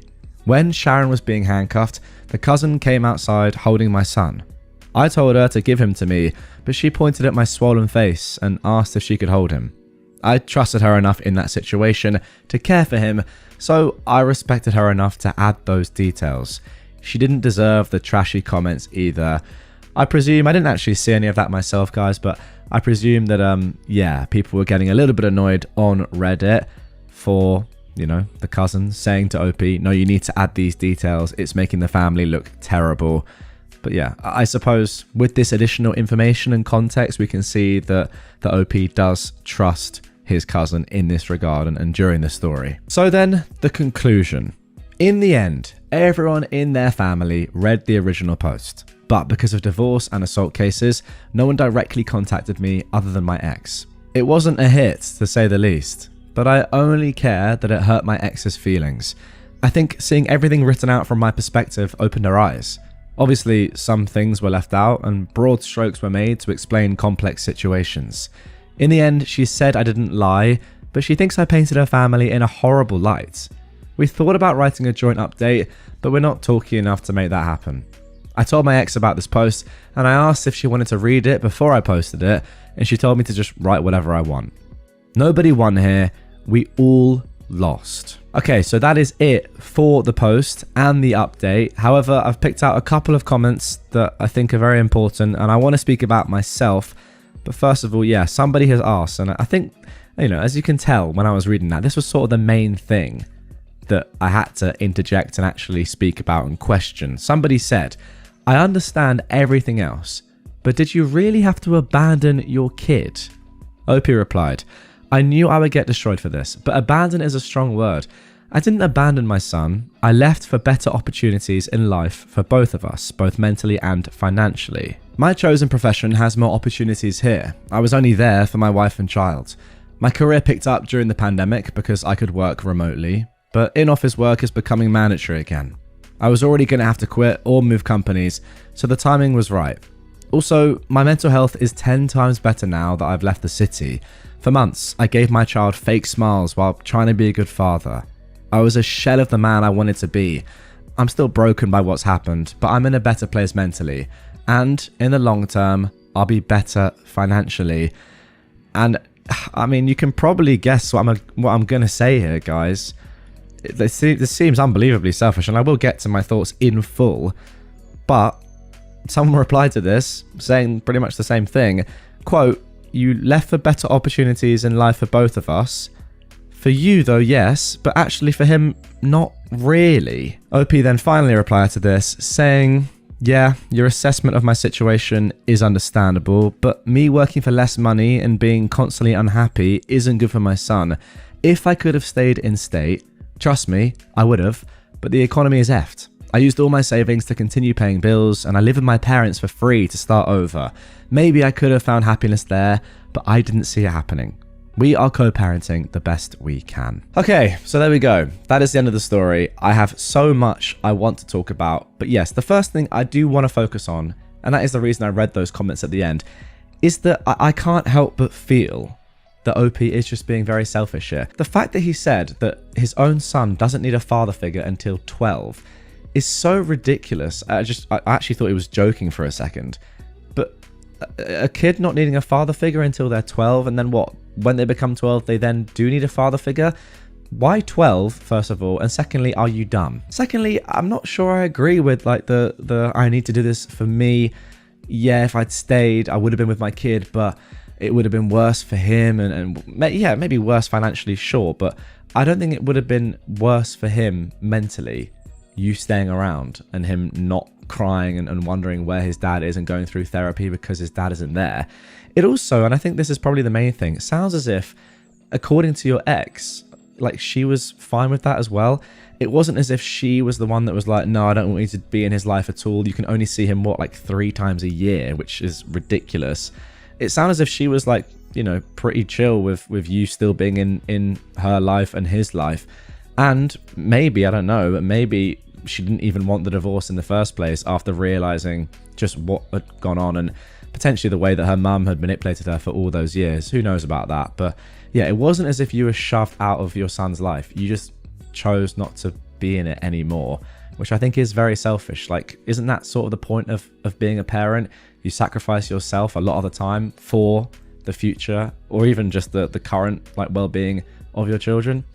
I don't know. I'm not a dad, but I feel like any good dad would do that. I just want to go to one more comment here. And this is the main thing that all the comments are saying is just they cannot get over how messed up the custody arrangement is and how bad they feel for the boy because he's just in a terrible spot now. Somebody said, you know, it's okay. The kid won't need a father figure until he's 12. And then they say, I look at my 11-year-old son though right now, who is right this moment absolutely idolizing his father. They spend time in the shed together, building things, working on cars and bikes. They play games together. They learn about Pokemon and dinosaurs together. They have boy jokes that us girls don't really find quite as funny as they do. Of course, if you're a boy, you know that. He talks about clothes he likes that dad wears, what kind of work he might do that dad can help teach him about. He's learning things from his dad that he could never from me, long before the age of 12. And so much of it can't be found in a daily hour-long phone call. And I scroll through all the comments and they're the same. So look, while reading that story, there were lots of things that I did want to talk about. But ultimately, do they even matter when your dad is just doing this to you and acting in this way? Not really. I mean, we know that every family has people that you don't get on with or that don't get on with each other, right? It's just like part and parcel of life. And there are always going to be crazy disputes. And on the one hand, you could say that Sharon is a bad person because she is so involved in everyone's lives. You could also argue the complete opposite, that she has given lots of her family so much and they owe her a lot. And I think that is, you know, it's a pretty sort of like logical way of looking at it, but sorry, like if someone has given you a house, then you do owe them a lot. Like, yeah, I wouldn't like it if someone had keys and just came in at any moment and was deciding on every single decision that happened in my life. Of course, there's a line, but also you have a really nice house because of this woman for free. So there is that. But as I said, like, who really cares when OP, the dad, is acting like this? I don't know. I feel like that just sort of trumps everything bad that we've seen in the story that's going on, even with the brother-in-laws. I mean, look, you never want to get in a scrap, but if my dad was being beaten up, but then actually turns out he didn't want to be with me or raise me, would I really care? Not really. Don't know. It's probably a pretty cynical way of looking at it. I just think I find it hard to sort of feel for OP when he's seeing his kid 3 times a year out of choice. Another post reminded me of my blind friend's story about getting her eyes examined. A friend of mine is BLIND blind, like both eyes removed as a toddler with no memory of vision blind. She has prosthetic eyes for both appearance and maintaining the sockets. I'm not exactly sure what it means, but apparently it can cause problems not having orbs in the orbital sockets. She told me the story of how once she went into her eye doctor, obviously to check on her sockets and other anatomy, not her eyes, and the new to her assistant that checked her in asked her to do a routine vision check. I'm completely blind, she told the assistant. Oh, we know, but just so we can get a proper exam of your eyes, we need a record of your vision. My friend kept insisting she was so very, very blind. The assistant kept insisting they needed the exam to check on her eyes. Finally, fed up, my friend popped out one of her prosthetic eyes and held it out to the assistant and said, "Here, now you can examine it all you want." The doctor was apparently apologetic. I asked why her guide dog wasn't a giveaway. She hadn't brought her, as it was just easier to have her husband take her. I don't know how her needing the assistant to guide her to the room wasn't a hint, but, well, I guess she figured it out eventually. Now, this sort of story I do not get at all, because I would feel like as soon as you go in to an optometrist or whatever they're called, I've forgotten the word, and you check in or whatever and you say, yeah, I've got an appointment, then they ask for your name, and then surely immediately your information comes up with the fact that you are blind and you have 2 prosthetic eyes. So the assistant knows that. If you're brand new and your prosthetics are really good and you say, I'm blind, and you don't actually actively explain, I have 2 prosthetic eyes, I don't really, the assistant can just say what she said and that's all right. You haven't actually, when you say you're completely blind, I don't know. I kind of get it from the assistant. She might be like, well, we'll just do an examination for other reasons of your eye, etc., etc. Because completely blind, I mean, that is completely is a subjective word when someone is telling it to you.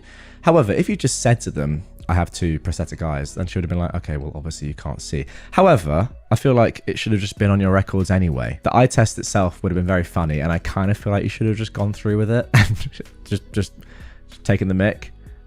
Imagine the person or the assistant or the whatever, the doctor saying, read me that 3rd line on the chart as far down as you can. And you go, what chart? And they're like, the one on the wall. What wall? The one in this room. What room? I don't even know where I am, because that is how blindness works. I mean, I'm not being an idiot, but I do feel like the assistant asking for just a basic vision test, and again, unless she has the information on her screen in front of her, which she should have done, isn't that crazy of a suggestion? If someone said to me, I'm deaf, completely deaf, and I said, okay, let's do a hearing test, that's not that stupid, because we could be checking for other things at the same time, or pressure, etc., etc. I'm not trying to let the assistant off. I just think that without the information of I have 2 prosthetic eyes, which you didn't actually say according to this, it's not the most crazy thing ever. I know you guys would disagree with me on that, and that's fine. I just feel like, just say I've got 2 prosthetic eyes.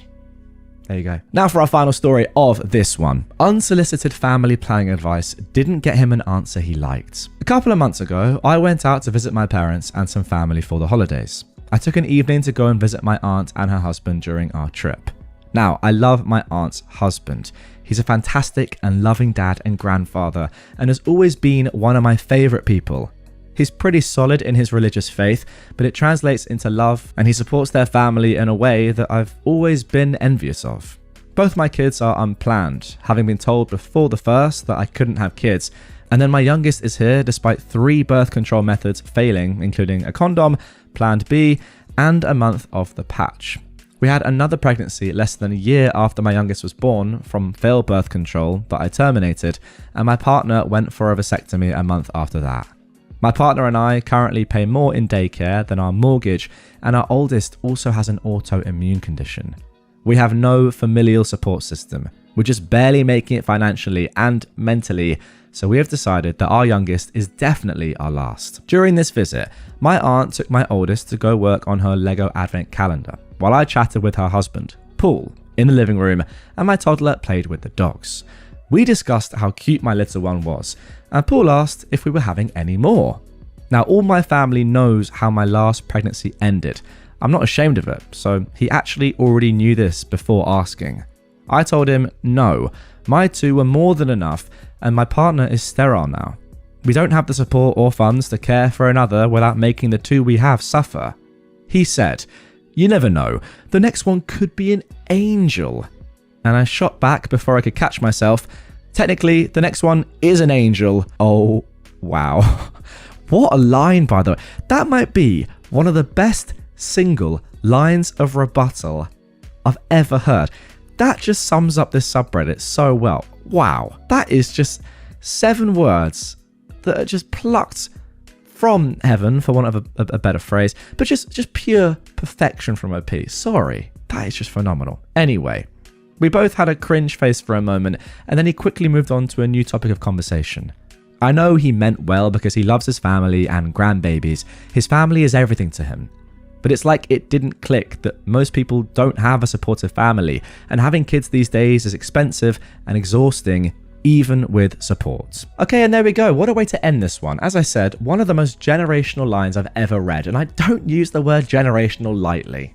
Phenomenal stuff. Terrible from Paul, like absolutely terrible.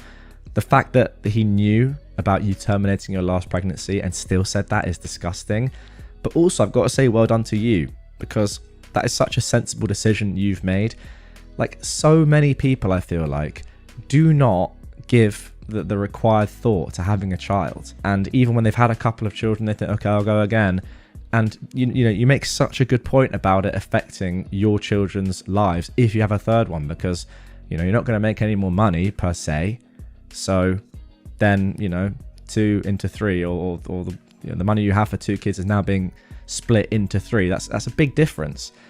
And I think if more people acted and thought like this, the world would probably be a better place. I'm not saying to not have kids, by the way. Like, kids are great. I will hopefully have kids myself, and I definitely plan to. But if it's financially going to be extremely challenging to give them the life that they need and deserve, I'm sorry, but you shouldn't do it. And I do think more people should think like that. Fair play to you, OP. Paul, you're a gimp. Abusive mum had me disowned by entire family and banned from grandfather's funeral. This woman is insane. She has her entire side of the family wrapped around her finger, despite her being completely unhinged and psychopathic. She abused me and my sibling our entire lives, but she got less physical as she aged, and I thought that she'd fixed herself. Turns out, she just got sneaky. She's always telling lies that make herself out to be some victim, and over recent years, she's decided that I'm the one she wants to portray as her abuser since I became vocal about her abuse of me. I cut contact with her a year ago when I found out she was drip feeding my family lies about me. Nasty stuff, like she was raising my children because I'd abandoned them. She lived on my street, so she just saw them for a few minutes every other day. She'd been telling the family that I had terrible mental illness and not to bother me, explaining why most of them had barely returned my calls or messages in months. When I told them about my mother's lies, they looked at me like I was having an episode, and no one supported me. My grandfather died a week ago. He was my absolute world, and I'm devastated. Then, a few days ago, I get a call from my mother telling me that I've been disowned and I'm banned from attending the funeral. Her story as to why did not make sense whatsoever, and she flitted between telling me my grandmother must have said I'm disowned because she's mentally ailing, and mentioning that I'd said that my late son was not allowed to be mentioned in the funeral service. This absolutely did not happen. I never said this, to be clear. All of my family have blocked me. They're refusing to answer voicemails, calls, texts, even the door to me. None of them even bothered to contact me to ask what happened, and none of them will hear my side. They just took her at her word that I'm this monster after probably years of groundwork was laid by my mother. I've got no clue what she said or done, but I've done nothing to warrant this. Zero drama, zero negative words crossed. I sent flowers, sympathy cards, called, and gave condolences to everyone just before this kicked off, and everyone was kind and receptive. Unfortunately, I know that she's likely made up some terrible lie, hurting my bereaved elderly grandmother at the time of a most devastating loss, as well as the rest of my family, by stirring up drama in my name that I'm completely innocent of. She's robbed me of my ability to say my last goodbye to my grandfather. She's robbed me of the rest of my family. She has them all believing that I'm some monster, and the worst part is, I don't even know what she's accusing me of, because it was clearly so bad that they've all got me blocked on everything. They're refusing to return my calls and messages, even when I've explained that I've got no idea what is going on. Her last control over me was to devastate my grandmother in my name, ruin my reputation, and break my heart by causing me to be disowned and banned from the funeral. I'm at a literal snapping point now. She's gone too far. Smashing her windows and flooding the house with a hose pipe for the 5 hours she'll be at the funeral isn't enough. Help me out here. What can I do to make this thing suffer without landing myself in prison? Heck, I have a clean record and I'd probably get off without prison time for most crimes at this point. So I'm open to suggestions. I beg of you, this woman needs comeuppance. Okay, so there we go. That is it for the first post. Now, immediately, guys, I want you to get in the comments down below and let me know what you think in regards to the funeral. Should OP go? We're going to get a funeral update in just a second regarding what happened there. But before we get into that, drop your comments down below. What do you think OP should do? I mean, they've been disowned. I don't know if legally or whatever. They've been banned from the funeral. I'm not entirely sure how. I guess the grandma, right? OP's grandma has now gone along with her mum and said that she's banned. Just crazy, the manipulation that your mum OP has on the entire family is absolutely unbelievable. But as I said in the intro, there's a funeral update to come and then another further update. So without further ado, let's get into the first update. I mean, just quickly, it's worth me mentioning, I think you have to go to the funeral. We'll see what happens. But if you don't go to the funeral, it's an absolute disgrace. It's not what your grandfather would have wanted, even though you're banned. Anyway, enough waffle, let's see what happened. Okay then, so here we are, the funeral updates. I went with my friend on copious amounts of anxiety meds. We were quickly seated and the service was lovely. Afterwards, I just walked past the family straight to the car with my head held high. One relative, my granddad's daughter-in-law, his son from a previous marriage's wife, sent me a kind message almost immediately after, saying she saw me and hoped I was alright.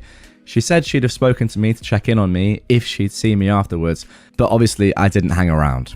We had a chat.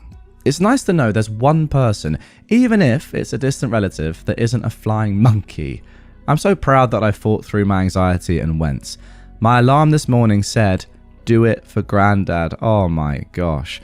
I honestly don't know if I'd have had the courage to go without all of your words and encouragement, so thank you so much. Because of you all, I didn't let her win. I mean, that is great to hear, and I'm going to be honest, like looking through the comments on the original post and seeing how many comments OP replied to is actually insane. And you might think that sometimes people say, oh, thanks Reddit for the tips and advice, and they're just like, you know, they read a few comments and that's sort of that. They end up making their own mind up, if you want to be cynical like me. But I mean, I'm just scrolling and scrolling and scrolling through the comments that OP has replied to on their profile, and it's crazy the influence that Reddit must have had. So, you know what? Fair play to Redditors. I probably don't say it enough, but, you know, it's a strange old community, but it's very tight-knit. And sometimes when they see wrong, or when they know that something must be changed and must be done, and they really do give great advice. One tip, actually, if you ever got a question in life, and you want to use the internet to try and find some sort of help, type in your question or type in the topic and then put the word Reddit afterwards, and that will bring up answers from Reddit, and they're almost always so much better than answers that are from generic articles or just from the internet in general. That's what I always do, and I could not recommend it enough, because you get real answers and real help from real people just like this. However, don't worry guys, there is actually one more update to come. It's the final update for now, I suppose, although this was posted just a couple of weeks ago. But let's get into it, the final update of this story. But the final update is that my aunt sent me weird messages after the funeral, still refusing to tell me what was said or what I'd done. It was confusing because she went between anger and telling me she'd hug me so tight the next time she saw me. She said she needed space, so we left that interaction on what seemed like a positive note. Oh, and it was wild that she said she didn't see me at the funeral, and if I'd have seen you, I'd have hugged you and brought you to the front row with us. And when I said I was sitting at the back, devastated, watching my family at the front row, unable to be there, supporting my sobbing grandmother, my aunt replied, "Oh yes, that was me. I actually asked your mother to tell you to stay away from us all." It seemed very bipolar. I asked her if there was any reason why no one would tell me directly what I was being accused of, and she didn't answer. She just said that she needed time. Right, okay. Now, I'd already decided I'd be cutting contact after this. The hurt was too much, but I'd hoped she'd eventually clarify the situation to me with time for my own closure. A couple of days after her last message to me, my aunt messaged my ex-husband trying to deliver a birthday gift for my son to his house personally instead of to mine. He politely replied that he didn't want to get involved, having had no contact with my family in years, and to either deal with me or send any gifts in the post. She replied with quite a nasty message. It actually read like it was written by my mother, which would explain the projection that happened later, saying that his reply clearly came from me and that I was using the children as weapons and to control people. Wow, how ironic. This entire conversation happened while I was blissfully unaware of all of it, having thought my aunt would be in touch soon to speak about what happened and mentioning giving her space. No one had asked me if they could see my children or contacted me personally about birthday gifts for my son. I'd have likely facilitated that for his birthday. But they went through my ex-husband, and when he said he didn't want to be involved with my family, we've been separated now for 5 years, my aunt insulted my ex and me, accused me of generally being a trashy person, said I was manipulating my ex with my version, that maybe there's a reason she won't let you hear our version because it won't be the same as hers.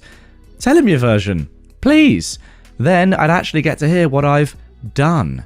Again, they were accusing me of horrid things and saying and doing things that I was entirely innocent of. And I knew nothing about it until he sent me the screenshots of their messages, his reply, and my aunt's final response lashing out. It was the last straw. I blocked them all and changed my phone number. I've no idea what's wrong with these people, but I never did find out what I was accused of. I thought my aunt was on her way to being ready to tell me about it soon, and I gave her the space she requested. Then a few days later, she was just spewing vitriol towards me and accusing me of more trash I didn't do and making wild assumptions. Again, all without ever speaking to me.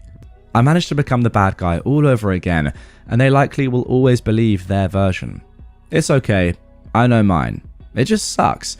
It just really cemented it for me that my mother must have been laying the groundwork for this for years, because I've had nothing but polite interactions with the family for years, and this clearly shows a high level of hostility about me and my character.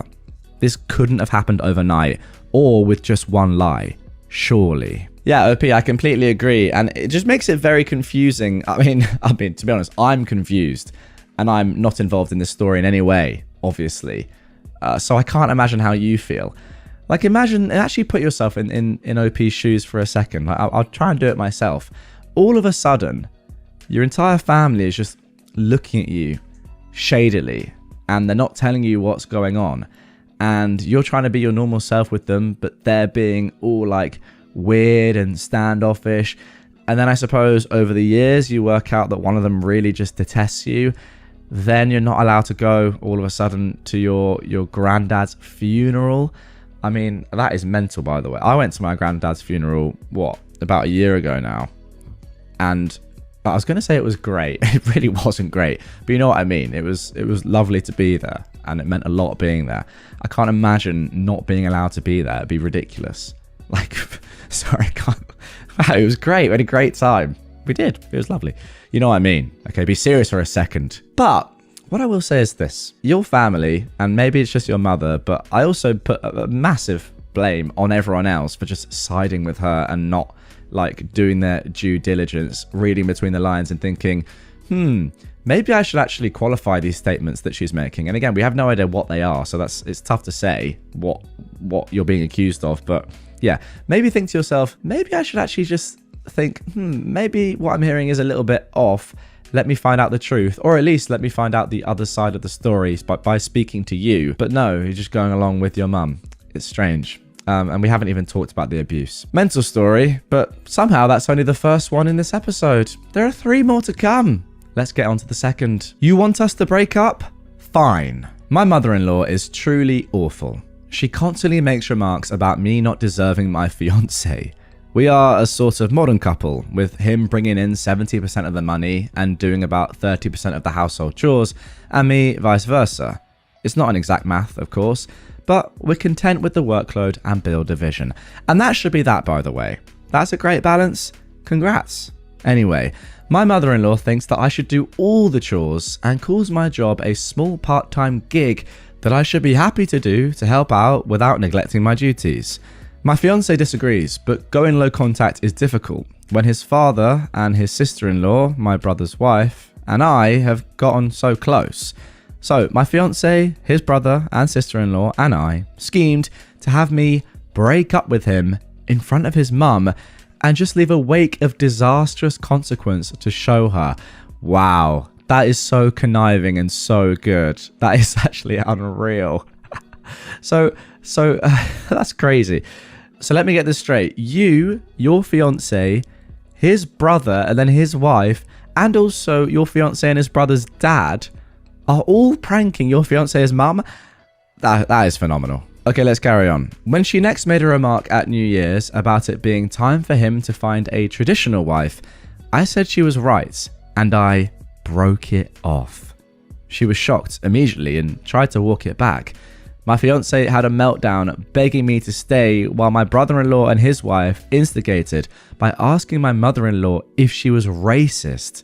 They didn't tell me about this part, but it was funny because she doesn't seem to be racist in any real way. She started to panic as I stormed out, and my fiance moved back home and has been bugging her to do all the things that I do on the daily, cooking and helping him with his New York time puzzles. And by the way, New York time puzzles are elite. And steaming his clothes and claiming she owes him for making me leave.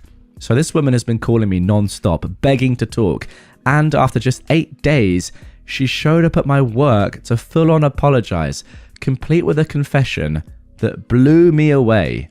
She legit admitted to thinking that I loved him enough to let her say whatever without consequence, and assumed that bugging me would get me to do more for her son so that he could have more time for her and time to relax. He currently works long hours, as owning a home is a goal for us, and though I also work doubles, she thinks that customer service isn't as hard as IT, even though working with the public is super exhausting. Okay, she's dumb then. I would think that customer service is much harder than IT, not knowing much about either sector, but goodness me, one involves working with people all the time, and we all know what people can be like. I mean, evidence this story. The other is IT. Yeah, a bit more technical, sure, but it's IT. Anyway, she cried and begged me to take him back and said he was lazy. When I, in air quotes, reluctantly agreed, she promised to leave me alone, and the next day sent me a gift basket with C's candy in it. My fiance admitted he started to be extra needy to her on purpose after the second day because he missed me and wanted to drive her crazy enough to get her to apologize quick. What a phenomenal story. I mean, this is just a phenomenal story. After the severity of the first one, to get a story like this as the second is just so good. Like, I just love that everyone bought into it so much. Your fiance even moving back in fully to sell this. It's just like, it's so good. Imagine the mum just being like, oh my God, what have I done? I have ruined my son's life and also my son's ex's life for what? Just because I wanted my son to have a bit more free time? Like, she must not have slept for this period of time. Crazy. Absolutely crazy. So good. Now, I don't know about C's candy. I looked it up just to see if it was an actual thing. Pun not intended and not a pun.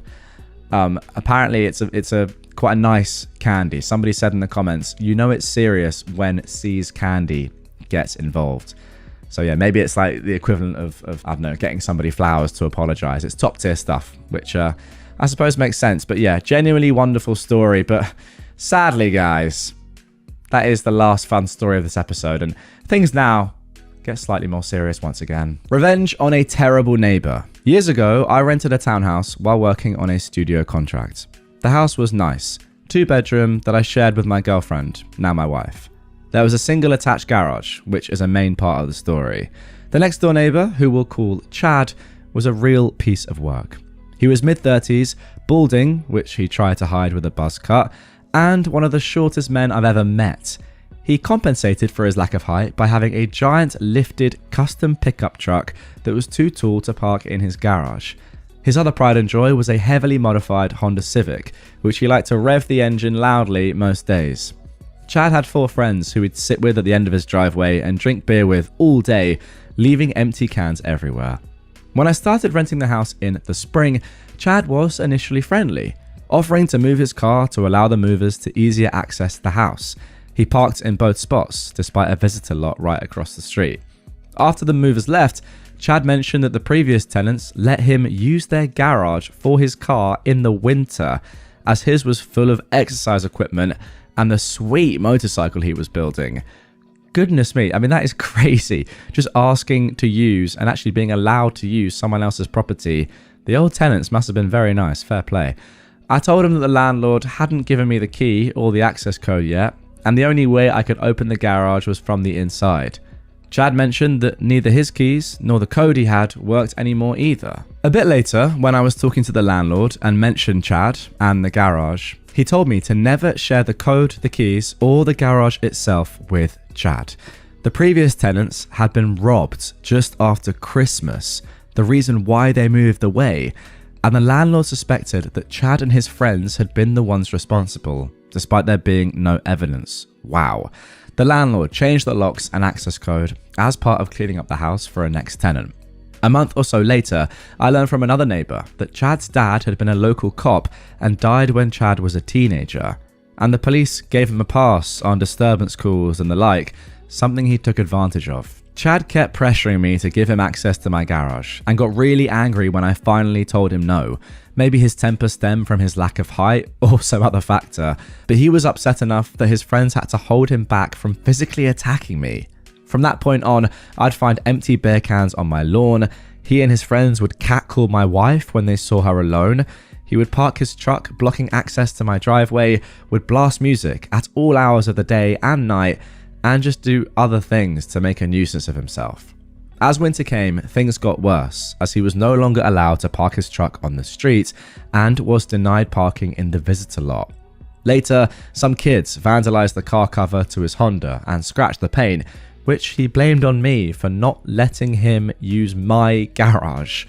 After the new year, I found all of my exterior Christmas decorations ripped off the house and destroyed on my lawn. I decided to take some revenge. Starting that night, which was the beginning of a really bad cold snap, I watered his car, using the garden hose to spray it down, from 10 PM to 5 AM every 30 minutes or so. By the next morning, a thick layer of ice covered his Fast and Furious mobile, pinning it to his driveway. I hid the garden hose in my garage before anyone saw it. When Chad saw the state of his car, his rage was legendary. He screamed, yelled, and woke up the entire neighborhood with his antics. The police and fire department came, did nothing, and left. Chad's friends tried to use various power tools to free his car, and one of them actually cut into one of the tires and fender using a sawzall. About a week later, the ice had thinned enough that the car popped free. Chad broke the windshield trying to remove large chunks of ice. That is the best, isn't it? When you're trying to sort of help a bad situation and you just make it worse. So good. That spring, my work contract ended and I moved away, free of Chad. I decided to share this story as I'm still good friends with my previous landlord, and he told me that Chad and his friends are now in jail after they got caught robbing a convenience store just after the recent holidays. Why does that not surprise me? Well, all I can say to this is that Chad and his pals are just terrible people. I do not understand why the previous tenants let him use their garage. Maybe, to be fair, they're just lovely people and actually weren't ever going to use it and were like, sure thing. But I mean, Chad just should have felt so lucky and like grateful that he was allowed to use somebody else's property for his stuff. But no, he said, actually, I'm just going to break in and steal your stuff as well. Just like taking liberties. Yeah, I mean, this guy and his mates probably just do deserve to end up in jail. And I hope that happens. I don't think there's any more I can say than that. Good revenge, but I feel like more needs to be done. Yeah, it's tough about his dad, but that doesn't excuse his actions now. Now moving on to our final story of this one. And I've just had a quick scan through, guys. And I've noticed that one of the characters is a little bit close to home. Anyway, I ruined my ex-best friend's reputation for spreading rumors about me. I just remembered this story from high school, and I thought you guys would find some enjoyment out of it. When I was a sophomore in high school, my best friend of 5 years, let's call her Sarah, blocked me on everything and refused to acknowledge my presence. When I tried to talk to her, she would immediately walk away. If I was speaking in class, she'd put her head down and cover her ears. When I had mutual friends ask her if I did something wrong, she would just say, I just got tired of her. She's annoying and loud. I have a more chill aura and she's ruining my vibe. Now, you know what, guys? When somebody says they have a chill aura, 99% of the time, it definitely means they have a chill aura. Not embarrassing. I mean, not one of the most embarrassing things you could possibly say about yourself ever. Humility. Yeah? Learn some, Sarah. Anyway, let's carry on. Her other reasons for cutting me off, according to mutual friends, were 1. I was too clingy for always expecting to sit next to her at lunch. 2. I was too needy for wanting to call her after school once or twice a week. And 3. Her mum, whom I had only met once when I was 11 during a field trip, didn't like me. I was heartbroken, but I accepted her choice. I'm not going to beg for someone to love me if they do not want to. However, when a mutual friend told me that Sarah was telling people that I was fat, ugly, and disgusting, and also spreading around my SA story from the year prior and telling people that I was 100% lying about it, we went to a small school of only 300 people, including staff and teachers, so news travels quickly. I saw red. You don't have to like me, but spreading false info about a deeply traumatic experience and saying I lied about it? So on to the revenge. Sarah was a deeply delusional person when it came to relationships. In freshman year of high school, she had a huge crush on our 25-year-old married English teacher. She bought baby clothes, embroidered his children's names on them. What? Embroidered his children's names on them and then put them in a box at the foot of her bed. That is the most that is so twisted. What the hell? I mean, that's not even weird. That's just downright deranged. Sorry. When I asked her why the actual F she would do that, she said it was for when she turned 18 and she could finally steal him from his wife. Never mind the fact that the clothes would obviously then be too small for his kids by that time, but that is freaking crazy. After she moved on from our teacher, she then attached herself to a boy in our grade. We'll call him Jack. Now, I will be honest here, guys. This was the name that I saw when I just quickly scanned this story. And I have to interject here and say, I do not blame Sarah for this at all. This has happened to me multiple times in my life, and it will happen to me again. Nothing I can do about it. It's just my name and how cool I am. I like to think that at times it's because I have a very chill aura about me. I might be wrong. Anyway, Jack was in a relationship of 5 or 6 months with his girlfriend, Tiff. Sarah was convinced that she could home wreck them and made a public Instagram account to post poems about Jack. Is this story about me? I'm not sure. Not too bad, right? Well, actually, these poems were about how Tiff was an awful person and she deserved to die so that Sarah and Jack could be together. The only layer of anonymity in this account was the fact that the name was only her initials. Jesus. I knew about the account, and once I heard what she'd been spreading around about my appearance and assault, my 15-year-old self knew exactly how to get back at her. I knew Jack's sister from a club that we did a few years prior. We weren't friends, but were definitely friendly. One morning, I saw her in the halls, and I asked if Jack was still dating Tiff. She said, yeah, why? I told her, oh, that's so weird because I actually found this Instagram account that Sarah made that made me think that maybe they were a thing now. I showed her the account, and of course, she took screenshots of everything and sent it to Jack. 5 hours later, the account was deleted, and Sarah didn't come to school for 2 days. I heard from mutual friends that Jack and Tiff both sent her long, not so nicely worded texts about her behaviour and the account. Sarah got a reputation for the rest of high school for being crazy, delusional, and boy crazy. Jack's sister never told anyone that I was the one who told her about the account, so nobody ever found out that I was the one who told her. We are now in our early 20s, and since high school, I have lost 100 pounds. Wow. Had a glow up, and by the way, she's put this in air quotes. She's not saying, I suppose, that she's now really good looking, but yeah, probably had a glow up. If you lose 100 pounds, that's absolutely insane. Have a loving fiance that I started dating senior year of high school, a well-paying career, and a large support system of loving friends. Sarah, on the other hand, has never been in a relationship. I would argue against that. I think she's been in a couple of relationships with her old English teacher and Jack. They were just pretty one-sided relationships. Anyway, she has no friends. She dropped out of college junior year. She lives with her parents and still can't drive. Hang on a second. I'm not in a relationship currently. I do have friends that didn't drop out of college junior year, but I am also living with my parents right now, and I also don't drive. I'm feeling slightly attacked here. Anyway, was I a jerk? Definitely. Was it the right thing to do? Probably not. Do I regret it? A little bit. But at least no one believed her anymore when she talked about how much I was lying about one of the most traumatic things that has ever happened to me. And that is the main point, I think, at the end there. Like, to lie about that is just ridiculous. And when I say lie, I of course mean that Sarah is the one lying, not OP, obviously. I mean, that is crazy. She is obviously, as I said, a deranged individual anyway. But there is a limit, isn't there? And obviously we got to that when she said that you were fat, ugly, and disgusting. That's just bullying.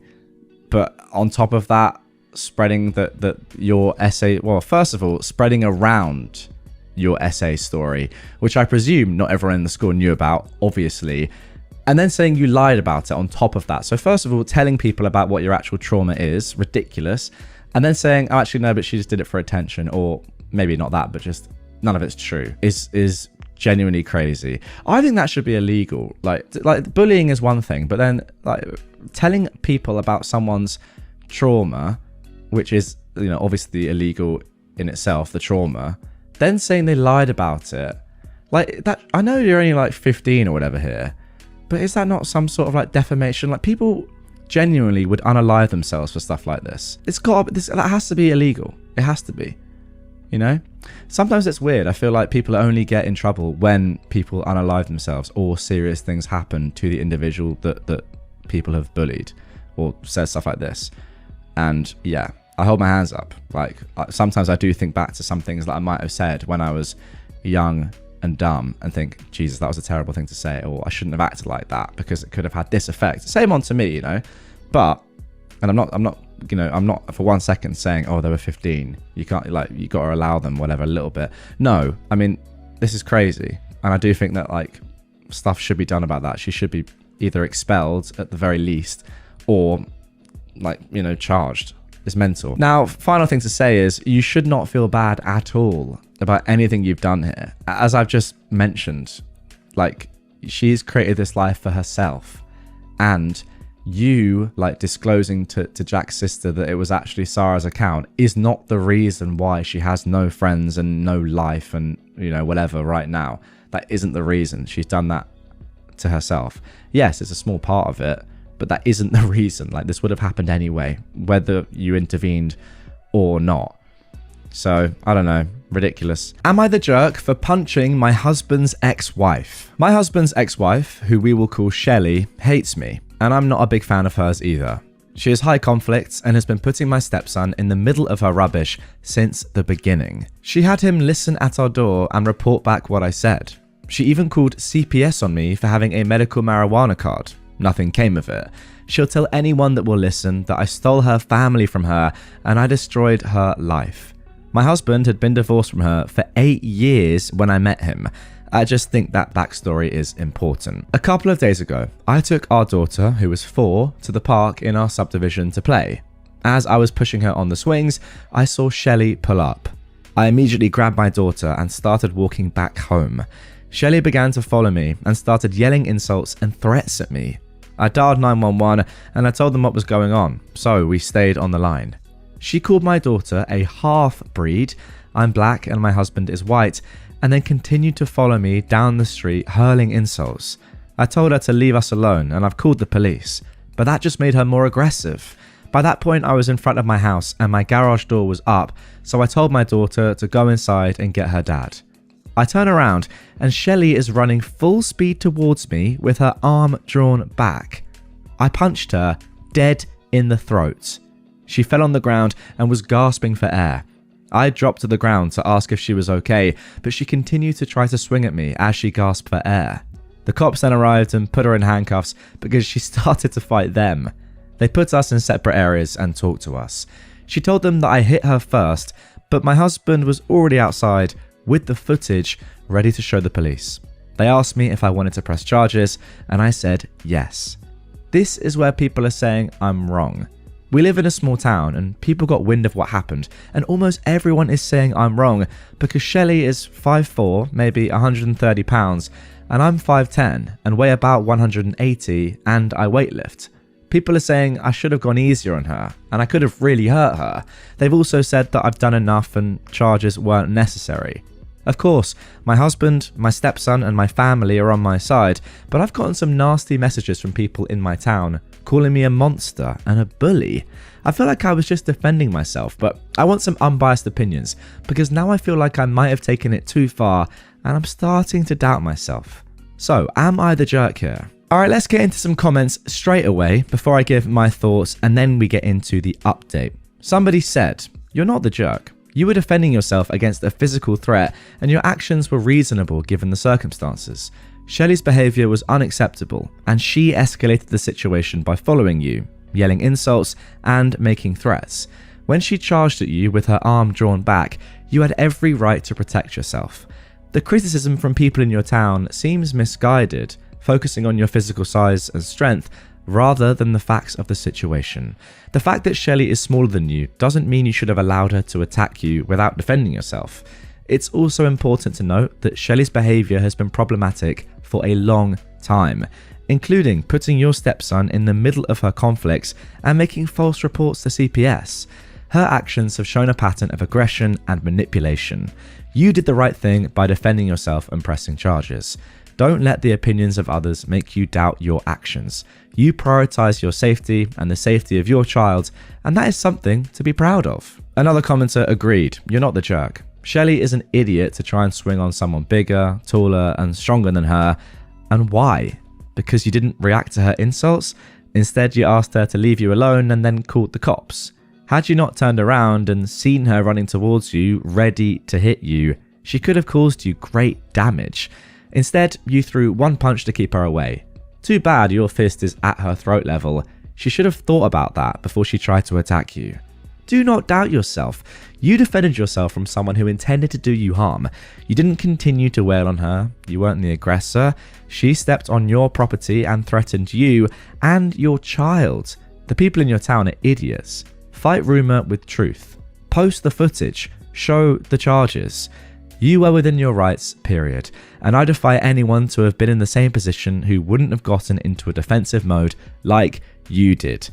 Wow, what a comment. I agree with all of that, by the way. Somebody else said, "Not the jerk. It's all recorded from the time she approached you at the park and attacked you at your home. I wonder if it's possible to charge her with a hate crime." OP replied to this, "They charged her with assault and I'm getting a restraining order." Somebody also said, OP should tell her husband to get full custody of his son, which is interesting. She replied saying, "My stepson is 18 and has lived with us since he was 8. Wow, so her husband already does have full custody then. Well, I suppose maybe not, but he's lived with you for a long time now, which is good. And finally, somebody said, "Nope, you're not the jerk. She came at you while you were trying to keep your child safe. And 8 years, she needs to move on." It's a great point, really. But OP says, "I don't think she ever will.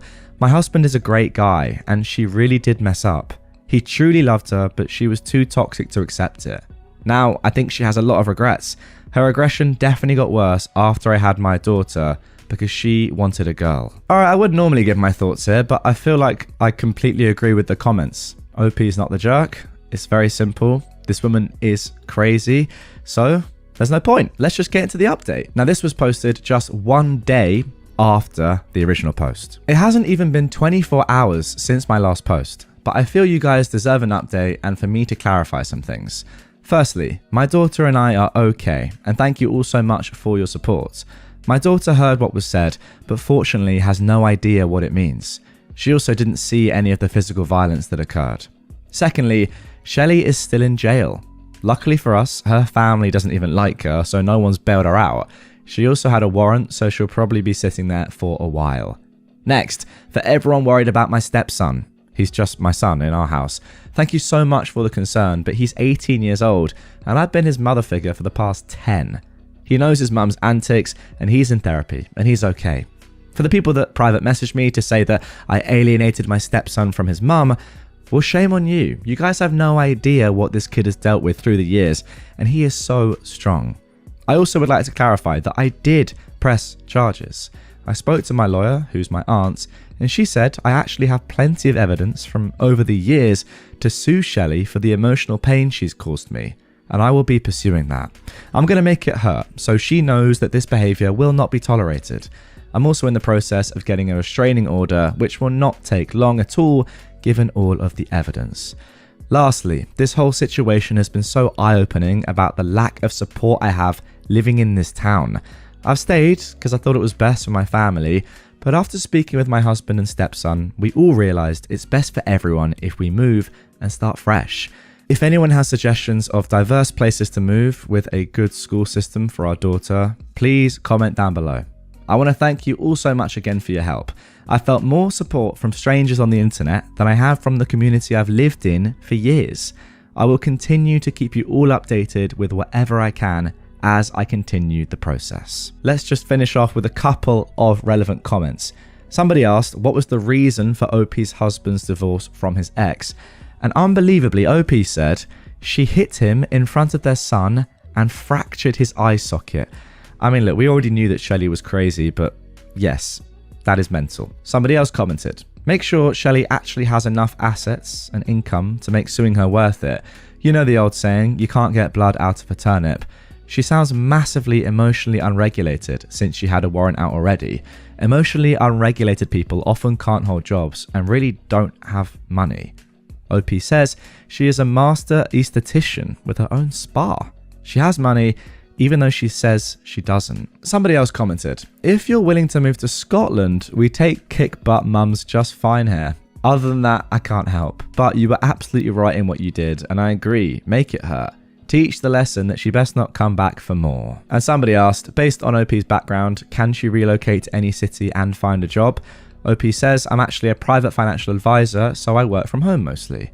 My husband is an engineer, and he can get work just about anywhere. Well, that is good to hear. Okay, and there we go. That is a story for now, I suppose. Now, I feel like the comments here, the comments that I picked out, sort of covered the main points in terms of how crazy Shelley is, and yeah, the fact that she is just obviously slightly messed up in the head and is still, I don't know, living her old relationship and hoping that was still a thing. I'm not sure what's going on there. I don't really need to comment anymore. It's obvious that OP is not the jerk here for what she did in defending herself on her property and defending her child. However, I do think that we need to talk a bit more about her neighborhood and how unsupportive and almost anti-OP they seem to be, and why that is. Now, I don't want to jump to any conclusions here, so I'm not going to. I'm just going to question why. Like, it's just strange that they're siding with somebody who is so obviously crazy over you. I think to side with someone, surely they must know about, like, I don't know, unless they've just heard down the grapevine that, oh, someone punched somebody in the throat and that's it.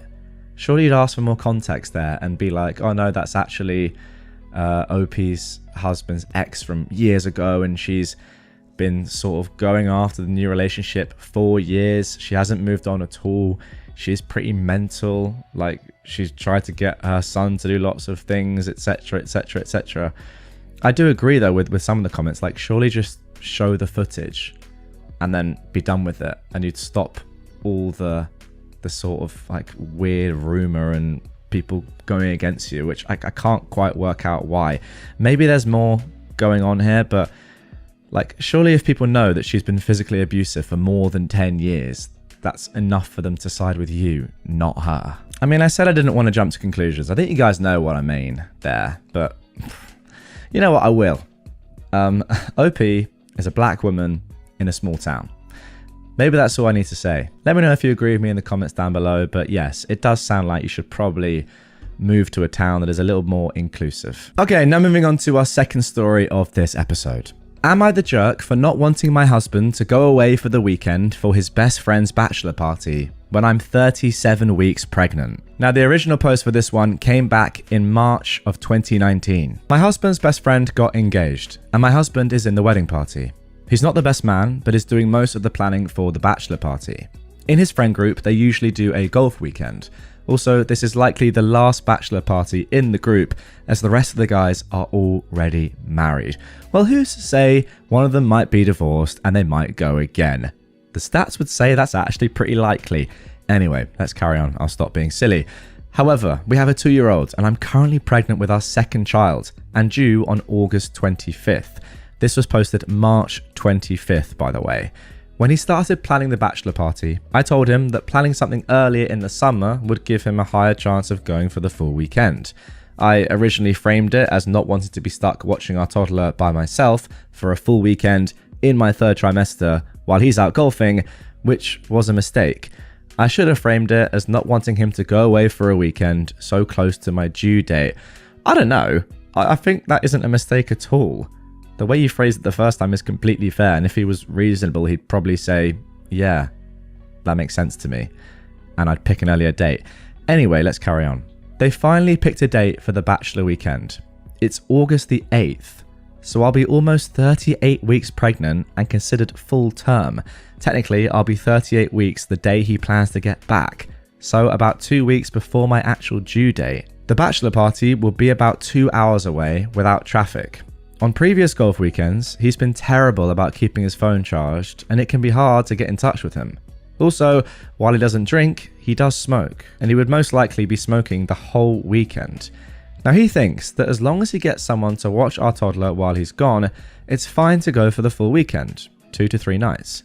This makes me incredibly nervous. I'm willing to compromise and agree to an overnight plus a day of golf. I'd also want him to keep his phone on and charged at all times, and ask that he stay sober in case I go into labour. He seemed to think this was an unreasonable compromise when I initially brought it up. Since then, he is unwilling to discuss it until they have finalised the plans for the weekend. I'm of the mindset that there are very few times in our marriage where my needs, wants and desires take priority over his, but that this is one of them. Yes, obviously. So, Reddit, am I the jerk for not wanting him to go to a bachelor party for 2 to 3 nights so close to my due date? Obviously not. How is this even a post? This is not a good sign for your husband, I'm sorry. The fact that you're even having to make this post is really tough. Let's get into an immediate update here because I don't even need to give my thoughts. The answer's so obvious. Update. I tried to talk to my husband about the bachelor party, and I specifically asked how they arrived at that weekend. My husband said the only requirement was that every groomsman be able to attend, and that he threw out 2 dates, one in July and the one 2 weeks before my due date. The July date didn't work for some of the groomsmen, so he picked the August date. Those were the only 2 weekends discussed, and he apparently picked both. His argument is that if I went into labour when he was at work and happened to be on a long call, it could take him over 2 hours to get home. So why is it not okay to plan a trip that would take him the same distance away? What? That's probably the worst argument that I've ever heard. I tried to explain that there's a difference between work, where if he can't get home it's because someone is seriously injured or something is burning down, and a bachelor party. He doesn't see it that way and just wants to be there for his friend. In his head, the due date is August 25th, and there's no chance that the baby could possibly come 2 weeks early. That's right, because babies are never born prematurely. We didn't get a chance to discuss duration of the weekend or the possibility of not smoking before the conversation dissolved. He got annoyed when I brought that he has a poor track record at keeping in touch during these things, although he was pretty angry throughout the entire conversation, to be honest. I tried to remain calm throughout the convo, but I did cry and I was the one to walk away first. Yeah, fair enough. After work today, I'm getting my son and we're going to stay with my parents. All right, let's jump into some comments. Now, this one is very interesting and I don't agree with it. They say OP is not the jerk. However, they also say this. I get that it's a big ask, but his best friend is getting married and he's only going to be 2 hours away. I think that as long as he keeps his phone charged and he stays sober enough to drive, it's not unreasonable that he wants to attend this event that he planned. But I also get why you're nervous. Could he tentatively plan to attend and then check in with your doctor to see how likely it is you're going to go into labour closer to the actual date? Somebody replied to this though. Doctors can guess, but they're frequently wrong. Lots of women are told they'll have their baby any day now at 36 weeks and go overdue. Or told there's no way the baby is coming yet and go into labour within a week. 2 hours away is unlikely to be a huge deal, but if he's drinking and has to sober up first, or if she has a precipitous labour, he could miss the birth entirely. Second babies often come faster too. Personally, I wouldn't be willing to risk that. Now, somebody else sort of replied to everything, all the comments here in general. I also, I can't quite believe what I'm reading here with the comments overall, and I'll give my thoughts on them after this, but they said, not the jerk, the comments here are just so frustrating.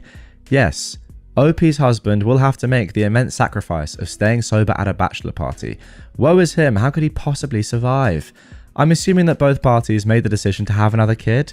In making that decision, OP has sacrificed 9 months of alcohol, getting high at parties, eating what she wants, any number of other things. I don't care if he organised and could have planned it on another day. I don't care if it's the last bachelor party of the group. OP and the baby come first. Not just when it's easy and convenient, but all the time.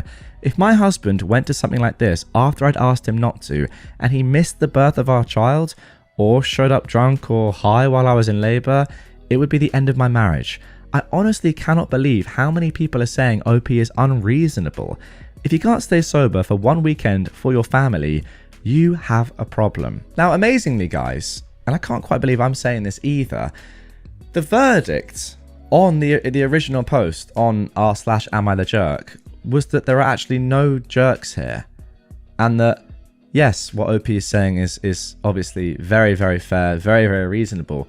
But what OP's husband is demanding or wants as well is also reasonable, and therefore he's not the jerk.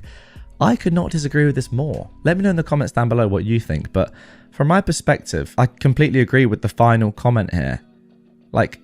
OP has sacrificed so much to have the baby, and I know it's annoying, right? You want to go to this bachelor party that you've organised, but it's one bachelor party. It's really not that big of a deal. Also, the fact that you're being allowed to go overnight and have a full golf day as well, I think is a pretty great offer you've got there from your wife. You're not going to get a much better offer than that. I think a lot of women and partners, whichever way around it is, would be like, no, you're not going at all. I think that would be very reasonable. I mean, if my pregnant wife said that to me, I'd be like, you know what? Yeah. Also, I don't think this would even have to happen. You just would stay at home if you're a good person. So stupid. Why is he being such a terrible person about this? I can't quite work it out. Anyway, there's an update to this one that came 5 months later on August the 11th. So that is the weekend of the bachelor party, just after it. I cannot wait to see what happened. I really cannot wait to see what conclusion or what sort of agreement these guys came to. Let's get into it. So, the bachelor party was this weekend. My husband and I ultimately decided to wait until the doctor's appointment the week before the party to make a decision. If she said, the baby is coming any day now, he was going to go for the day. Meanwhile, my mother-in-law volunteered to watch our son for the weekend. And it turns out that my parents are moving and wound up moving to an apartment that is 5 minutes from our house. So they'd be around in case I happen to go into labour. I just think that's stupid anyway, sorry guys. Your husband has to be there if there's any chance of you going into labour at all. I'm saying this as a guy that would love to go to a bachelor party, by the way. I haven't organised one, and I can understand. If you organise one, it's a massive deal, and maybe it's the last one you're going to go to. You're going to want to be there, and it's going to be a great weekend. But some things take priority. It's not even a debate in my head. I put myself in this position right now with my best mates in the world going to one of their bachelor parties that I've organised. It's not even up for discussion. I can't even believe this is a post, as I've said. We're going to finish it though, even though I'm actually getting slightly perturbed by this, I'm going to be honest. Anyway, the OB said she didn't think the baby would come this weekend. So we decided that my husband would go to the bachelor party for 2 nights with the stipulation that he remain sober and be ready to leave at a moment's notice. My husband told his friends he'd be up on Friday. We were all set. Why? Fair play. I mean, you know what? Fair play to the husband for having a woman like this as his wife. You've done well, my friend, is all I'll say.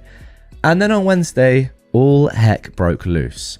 Our son got a rash on his hands and feet, and it turns out that someone at daycare had come down with hand, foot and mouth disease. He wasn't showing any other symptoms, so we weren't sure if he actually had it or if it was just a random rash. We decided to see how he was on Thursday. If he had a fever, I was going to get a hotel, because if I came down with it, then I could pass it to the baby, and my husband was going to have to stay home. Our son woke up fever-free on Thursday morning, so we were all set. Then, on Thursday night, my mum went to the ER with stomach pains. Turns out, she was also having a baby. Not really. I wonder how many of you I got with that. Turns out, she was going to need surgery. My husband was supposed to leave at 6 a.m. on Friday, but I asked him to wait until we got an update on my mum. That was a bit silly from me, but let me know in the comments down below. Did I prank ya? When I called her on Friday morning, apparently she was feeling better, so the doctor told her that she might be able to go home and schedule the surgery for a later date. I gave my husband the go-ahead to leave for the bachelor party. Except, then the doctor changed his mind and decided the surgery couldn't wait. My mum spent the weekend in the hospital waiting for a surgeon to be available. She finally was able to have the surgery on Sunday morning. In the meantime, I lined up a few friends just in case I happened to go into labour. My dad was also around, but had his hands full dealing with my mum and the move. So this weekend was stressful and it felt like everything that could go wrong did, but at least the baby stayed put. My husband got to go to 2 of the 3 nights of the bachelor party. My mum's surgery went well, and our son never actually got sick. And my husband was a lot more responsive to text than he normally is because of the whole situation with my mum. No, that shouldn't have been the reason. It should have been because of you potentially having a kid. Anyway, I'm just glad that my husband is home and that this weekend is finally over. What have I just read? Please, can some of the comments agree with me here? What is going on? Let's just get straight into them. Somebody said, I nearly got a panic attack reading this. Okay, good.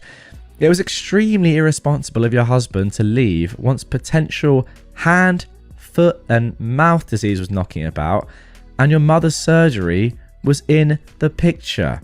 He shouldn't have even had to ask you. I mean, that is the thing.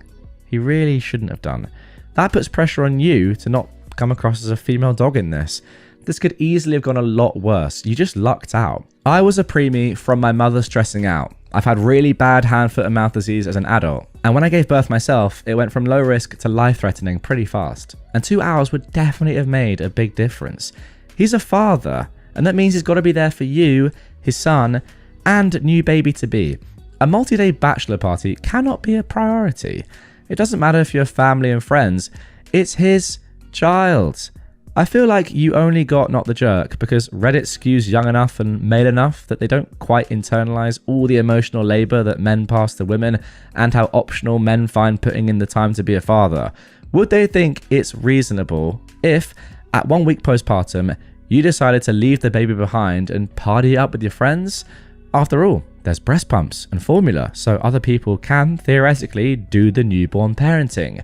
He owes you all the 4 a.m. feedings at this point to make this up. Somebody else commented, and you're gonna like this one. Can you imagine if she'd gone into birth? OP, it's just me today. Dog. Really?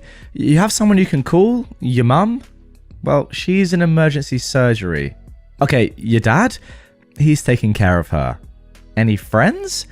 Well, they're caring for my son who has hand, foot, and mouth disease. Okay, what is going on? Where's your husband again? Now, see, he really wanted 2 nights with his boys. Goodness me. I'm glad it worked out, but I hope this man grows up. Somebody else said, this could be turned into a movie. So much drama with a good ending. Congrats. I'm glad everything turned out okay. Mum okay, son okay, you and baby okay. Husband had 2 nice days.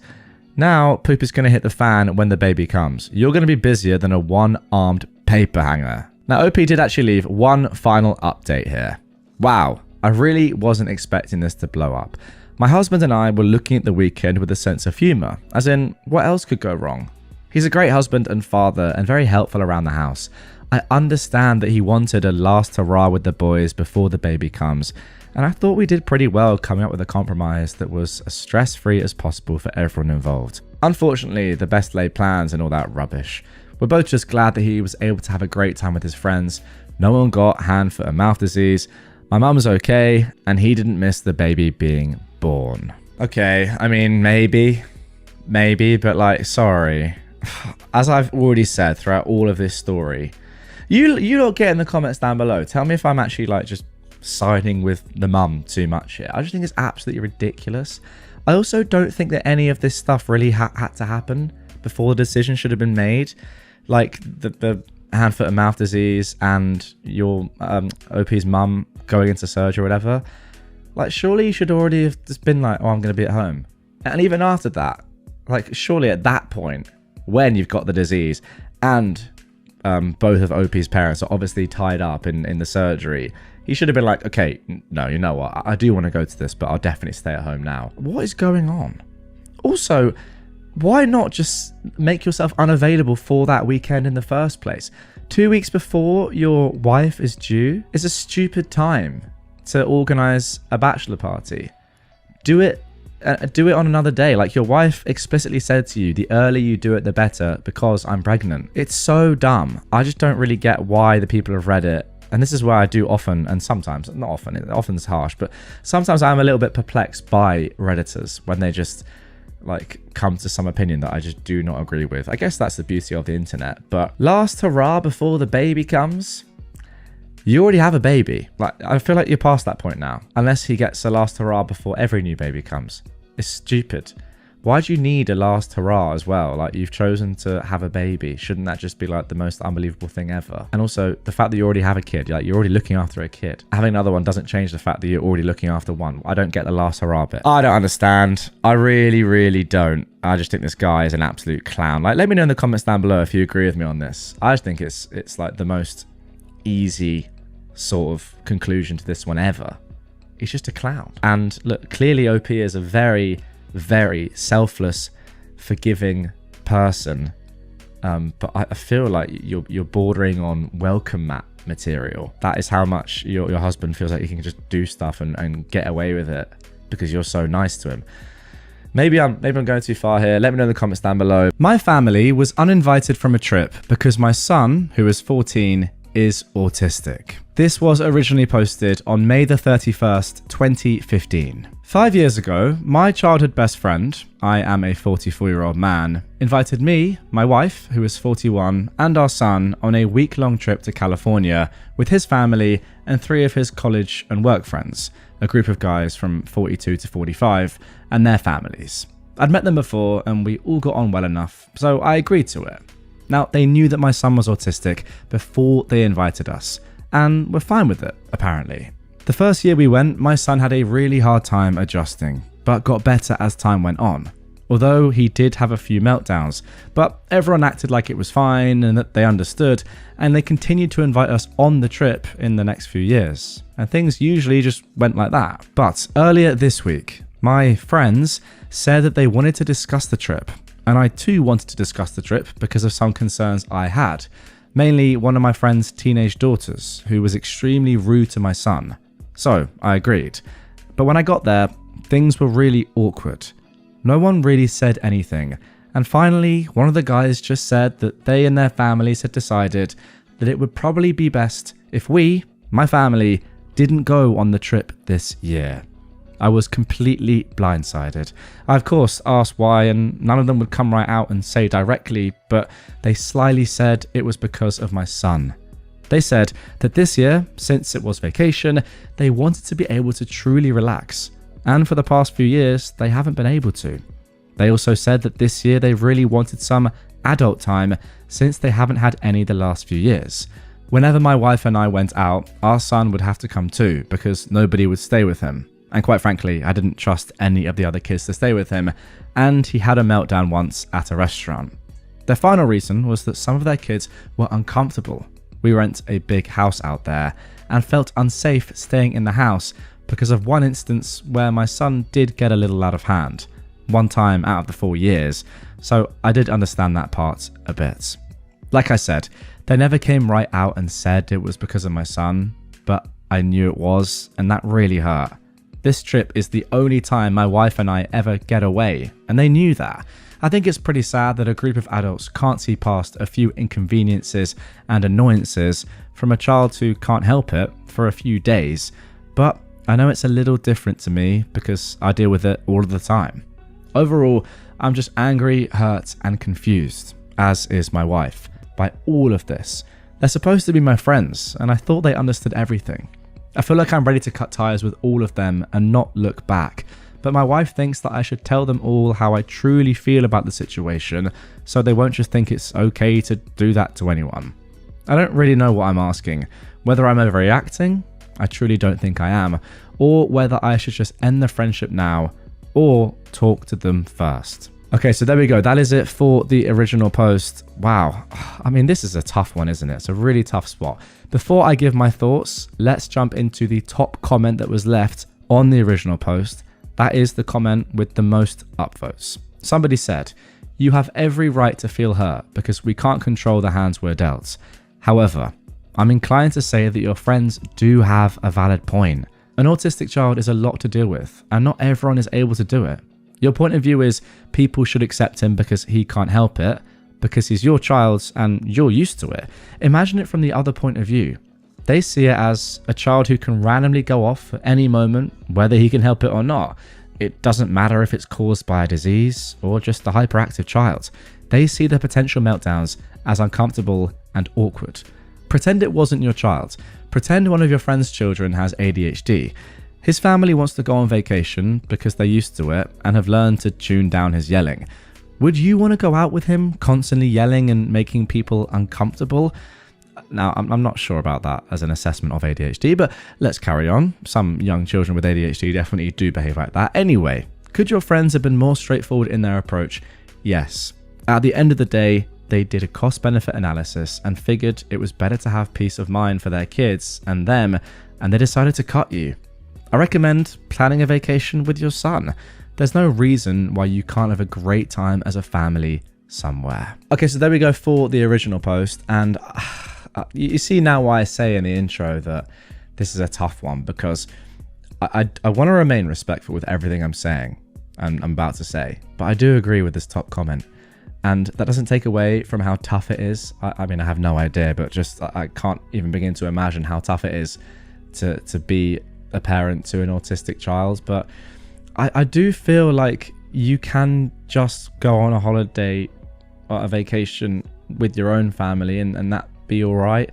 Now, look, obviously you have enjoyed going away with these guys before and you'd love to keep doing it. And I imagine from your point of view and your perspective, you're thinking that you're getting punished because your son has autism, and how is that fair?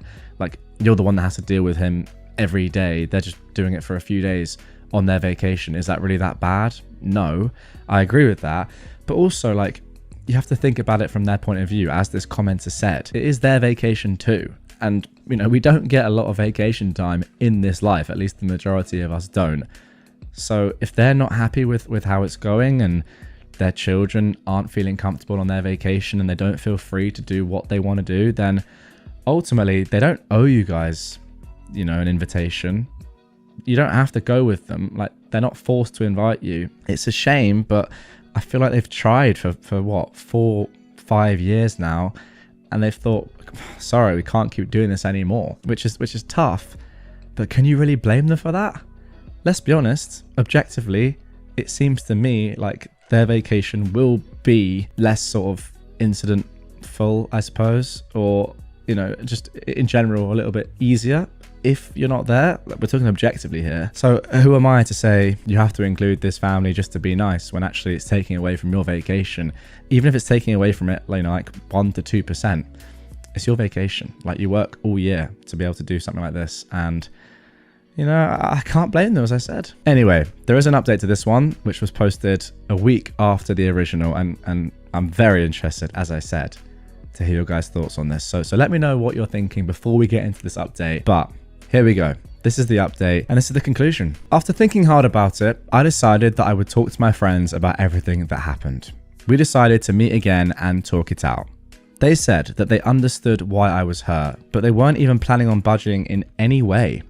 There was no hesitation this time, and one of them, the one with the rude daughter, told me straight out that being around my son was way too stressful and risky, and that this year they refused to constantly walk on eggshells and put their kids at risk for my family's sake. Look, we were never the closest, but I still thought we were friendly enough acquaintances to be respectful to one another, but I guess not. And in the moment, we did get into a bit of a heated argument and basically nothing got resolved. But my childhood friend did tell me that he doesn't want this to end our friendship and that maybe next year we could all work something out. But quite frankly, I don't really want to go on a trip with any of them, and I left.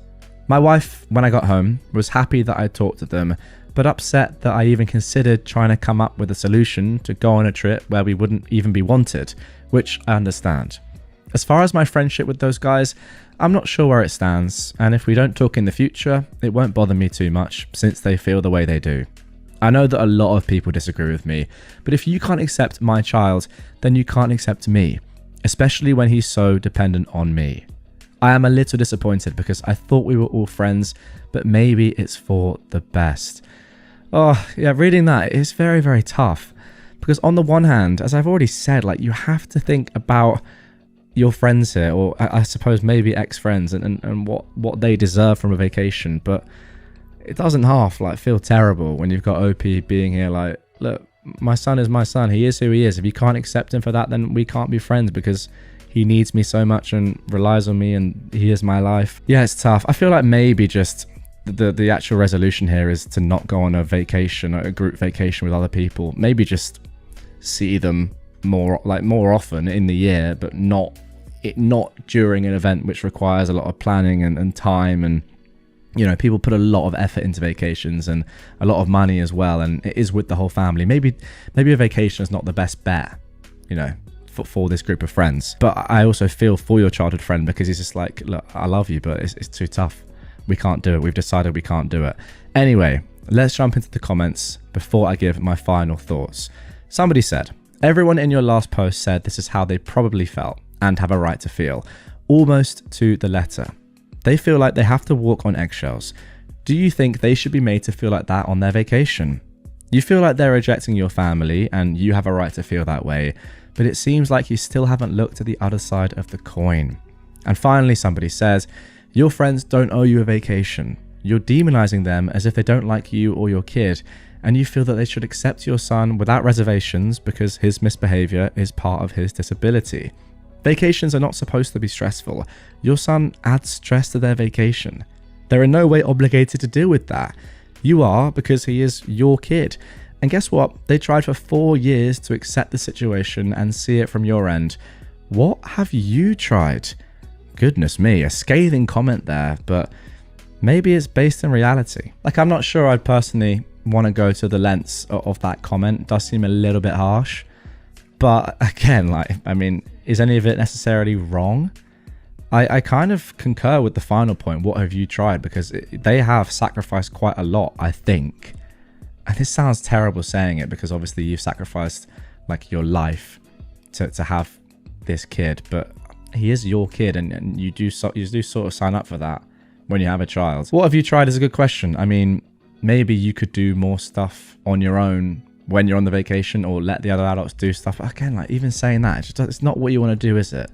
I think I'm actually happy with what I said earlier, that you guys should continue being friends, but just think to yourself that a group vacation like this just isn't the way forward, because it just can't work. And just be content with that. I think it's a shame once again, but that's all I can say on that.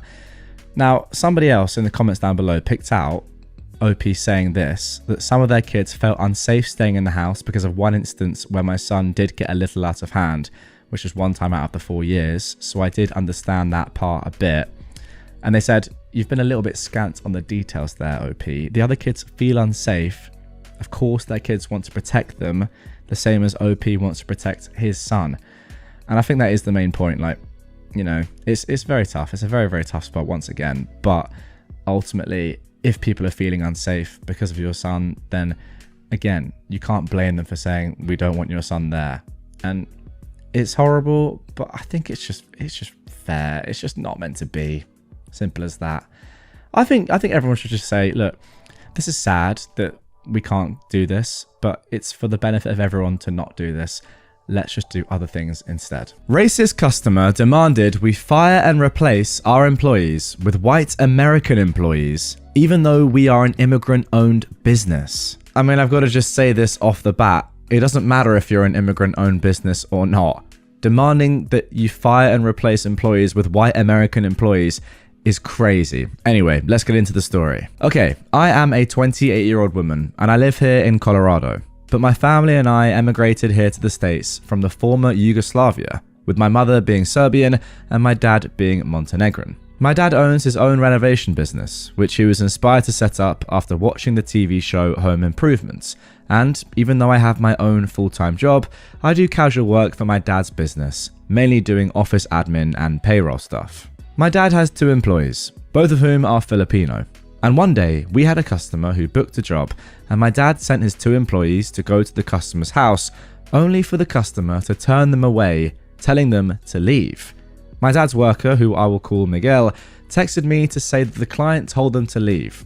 So I just assumed that they changed their mind and wanted to cancel the job. However, literally a few minutes after the text from Miguel, I received a call from the customer, who I will call Ken, who angrily complained about having 2 Chinese employees come over to his place, complained about them stealing jobs from white men, and actually demanded that we fire them, replace them with white employees, and send over an employee who is white and not an immigrant.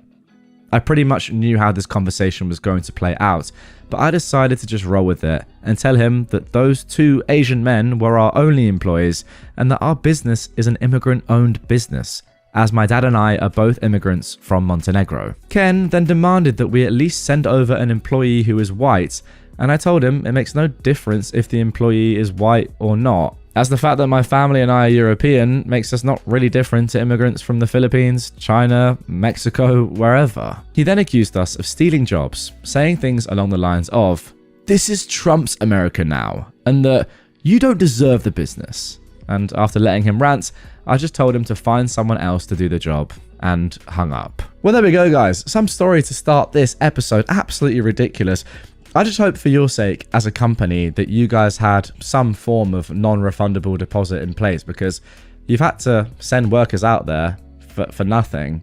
So I hope at least you had some money or some compensation for their time. But let's just talk about the guy for a second. I just don't really understand what he's even saying. Is he saying that because you employ immigrants, or the fact that you yourself are an immigrant, that you don't deserve the business that you've built for yourself, which obviously wouldn't exist without everything that you've done? How is this stealing jobs? I don't get it. You've just done well yourself. It's not stealing jobs at all, is it? And even if it was, if you're doing the job better than some fat, lazy white guy, then power to you. Keep doing your stuff. You know what would genuinely be amazing to see in America, or just any country in the world, right? Well, the Western world, most likely. What would happen if all non-white people just said for a few days or a week, "I'm not going to work today, and let's just see what happens"? Genuinely. So every immigrant, or I guess non-American, let's say for this example, every immigrant, every non-white person just said, "You know what? I'm not working today." I think that the entire country would just immediately implode, right? I mean, what would happen? Nothing would work. The whole country would just blow up. Genuinely, I mean, think about it. Get in the comments down below. What do you think would happen? I think it would just be absolute anarchy, and probably be so funny to watch from someone in the UK. When my mailbox moving became political. So, when we bought the house and moved in 3 years ago, we accepted the location of the mailbox. It's on the other side of our driveway and across some uneven ground, about 50 yards away from the door. This wasn't a problem back then, but since that point, we've had a series of bad luck. My wife needed a new knee, I sprained an ankle, and while it's healed enough to walk on and go back to work, anyone who's had one knows that it can take a while before it's back to 100%. So, it was decided that the mailbox ought to be moved to the end of our path to the street. Straight ahead, on a flat and smooth surface, only about 30 feet away. We asked the post office what we needed to do to move a mailbox. We were told that all we needed to do was let the driver know that it was being moved and to just move it, making sure that it's numbered to match the house so there's no confusion. We went to the store to buy a new one since the old one was getting a little ratty from getting hit a couple of times, and I installed it this weekend. Which was, to our amusement, the best time to install it, since we actually caught the driver and were able to tell her that here was the new mailbox and that the other was going away. Great. Situation handled. Installation goes well, and now we're on to part 2, the removal of the other mailbox. Here's where my moving the mailbox got political. The old mailbox was on the same post as my neighbour across the street, and one house over, so we shared it. During this past election, I posted no signs supporting either of the candidates. My neighbour John, not his real name, had half a dozen signs though. Flags and a banner as well in his yard in support of a certain candidate. John came over as I was removing the old box and complained that the only reason I was doing this was that I didn't support said candidate, and this was my petty ass reason, and that I just didn't want to be associated with him. In truth, I didn't want to be associated with him. Largely before we knew he was a supporter, he wasn't a very pleasant person. Walking my dog, he'd yell at me to keep that goddamn mutt off my yard, even though I was on my side of the street. He'd also call animal control on me about my chickens running loose across his yard, when in reality it was his neighbour to his right that had the chickens. I don't have any, although I did buy a used chicken coop since it's also a very nice unit for keeping my wife's Angora rabbits in. So I can see the confusion. We used to wave to him like we'd do for any of our neighbours we'd see outside, and he never waved back, typically just ignoring us and making a point to look at something, anything else other than us. Unless we had the dog, then he'd watch us like a hawk to make sure we didn't come near his lawn. Honestly, we disliked him long before we knew he was a supporter. I explained the medical condition, the walk through uneven ground that I stated above, but that wasn't enough for him. He threatened to call the HOA. We don't have an HOA, we have a neighbourhood association that only concerns itself with collecting donations for snow removal and mosquito spraying. I just finished removing the mailbox and went back inside, and I vowed to ignore him from here on out. Well, that is the end of the second story, and all I can think is, are we sure that these two people in the first story and the second story aren't the same? I mean, I think it might be right. This guy is, well, let's be honest, the guy in the first story was clearly a Trump supporter, as well as this guy as well. So, I mean, the top comment here says, your neighbour is mentally ill. I don't know if I'd go that far, but yeah, mentally there's a lot going on there, that is for sure. And once again, probably a racist. I mean, to be fair, that's a bit harsh. We don't have any evidence to suggest he's racist, but I would just love if John was the same person as in the first story. It would just make me laugh. Brother throws fit because he didn't get a job interview. So this happened a couple of years ago, but no matter what, I can't get over how entitled my brother acted. For context, my brother, who was at the time about 23 years old, and my older sister, who was 28, both applied to one of the only jobs hiring near where they lived. The job was for a cashier position, which my sister had several years of experience in customer service, while my brother only worked 1 year at a factory in his life and quit because he didn't get a raise, claiming it was unfair when staff who worked there for 5+ years got raises.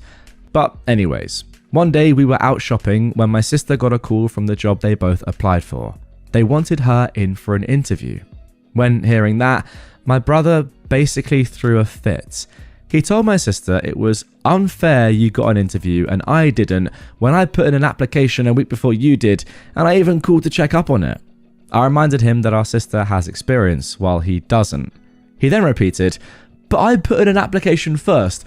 I should be first. Then I told him that's not how interviews work.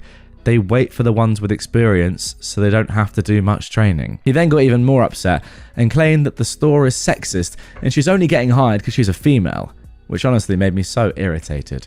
He was acting like a child, and our dad tried backing him up, telling my sister to put in a good word for your brother. My sister told our dad there's no way she can do that because even if she gets hired, it would be wrong to immediately convince them to hire our brother. While this conversation was going on, my brother kept on going on about how the owner is male, so he must be sexist and only want females, since currently the only staff there are women. So in order to get in, he needed our sister to tell them to hire him too during her interview. I noticed my sister getting upset throughout all of this. At first, she was so excited to get the interview and was hoping that everyone would be happy for her. But instead, no, they acted like she was wrong for getting the interview instead of our brother. I told my dad and brother that that was enough and that she got the interview because she has several years of experience under her belt, while our brother had none, and it had nothing to do with her gender, and that no, she wasn't going to mention our brother during her interview or after getting hired, because if they didn't contact him, clearly he didn't cut it, and just stop. After that, everyone went silent. I mean, this is absolutely crazy because what your brother, OP, is asking your sister to do, and for some reason your dad is supporting him on this, is to potentially sacrifice her own job, her own career, if she does, get this job, by the way. She's only got an interview so far, for the sake of her brother. Like, imagine you went into a job interview and your sibling had said to you, yeah, during your interview, would you mind just letting them know that I have also applied for the job and I also want it? Firstly, are there even 2 jobs available, or are they just hiring one person? Because imagine you were competing for the same job and your brother was like, no, just tell them about me in your interview. I want to get it. And secondly, you're just completely scuppering your own chances if you just say, yeah, this is why I deserve the job. But also, have you seen my brother's CV? He could also be great. And also, even if you do get the job and you're in your first week or whatever, like your brother's asking, imagine you're in a new job and you say, this is great, guys. Really happy to be here. I really feel settled now, to the extent that I can now say, would you consider hiring my brother after just a few days of working at an institution? I mean, that would be downright ridiculous. Your brother is clearly very entitled. I think your dad is as well. Maybe that's where he gets it from. But yeah, I mean, the fact of the matter is, if your brother hasn't got an interview, he's not qualified enough and he doesn't deserve one. And that's on him. Her face went red in anger. I thought I'd share a story from my time as a worker at a very popular theme park in Florida. I've mentioned in other stories I've shared that I worked at an attraction. One day, I was fast pass line greeter, and it was in the middle of peak season.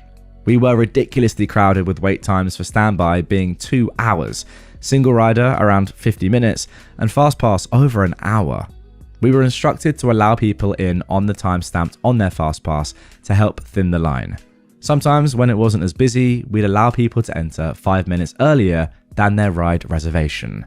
A woman wearing white shorts, a fanny pack, and a white sun visor came walking up happily with her group and showed me her fast pass.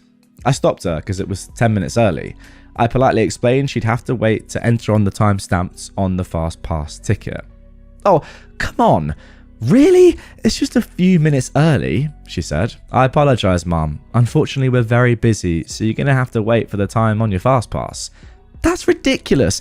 Everyone else let us in a few minutes early.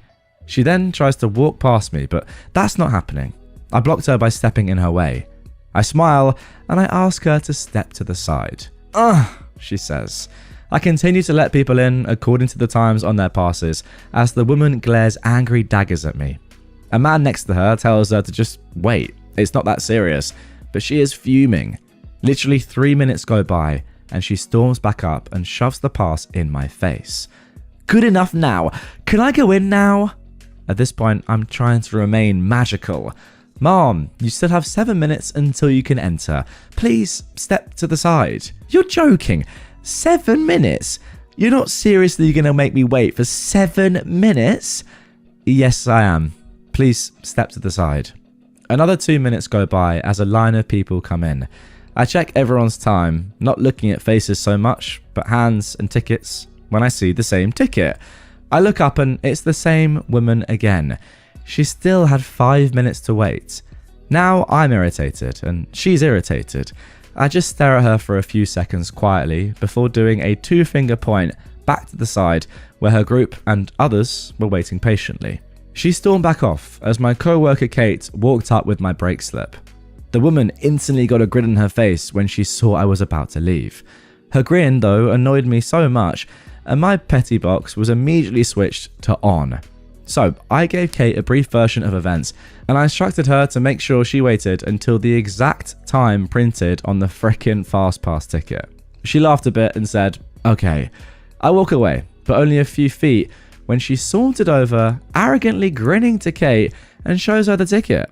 Sorry, but you're gonna have to wait until the time printed on the FastPass, Mom, Kate says. The woman, with her face turning incredibly red in anger, says, did she tell you to do that? Well, I have to work with her. I'm just standing pettily a few feet away, saying nothing. I feel like I talk about customer service jobs quite a lot in my episodes, because a lot of the stories that we see, especially with entitled people, are like just terrible customers. I feel like Disneyland or Disney World or whatever it's called, wherever you are in the US or in France or whatever, must be one of the toughest jobs when you get like an entitled person like this And as OP said, like, you're trying to maintain the magic and make this place so beautiful and special for children. I remember when I went there, and this is in France. I've never been to Disneyland or Disney World in America, but Disneyland Paris, and you know, the people that work there must be amazing. I don't really remember any of them in particular, but I just felt like it was such a special environment and like otherworldly and just almost heavenly. And obviously that is down to the people working there as much as it is everything else, because imagine if the people working there weren't like in that sort of mindset or so positive or like dreamy, it just wouldn't work, right? So to have people like this Karen of a woman potentially like jeopardizing that and ruining that for kids like myself, because I don't know how you, OP, have kept your cool as well as this. Like, fair play to you for doing that. You know, imagine me as a kid. I'm in the queue behind this Karen and I see her having a go at you, and then you're just like, I can't be bothered with this sort of person anymore, and you flip or you lose your head a little bit. That would just ruin the entire experience for me as a kid. So fair play to you for maintaining your cool. The point being, I feel like this would be one of the worst sort of customer service roles there is at an extreme, because you have to stay so professional and so positive. Maybe that's the case in a lot of customer service roles, but I feel like at Disney World, that's like the epitome of you've got to stay in character. You've got to stay positive because who knows who's watching, and yeah, it's an amazing experience for kids like myself. But fair play to you. Well done for doing your job. But yeah, I don't think I'd be able to manage with people like this.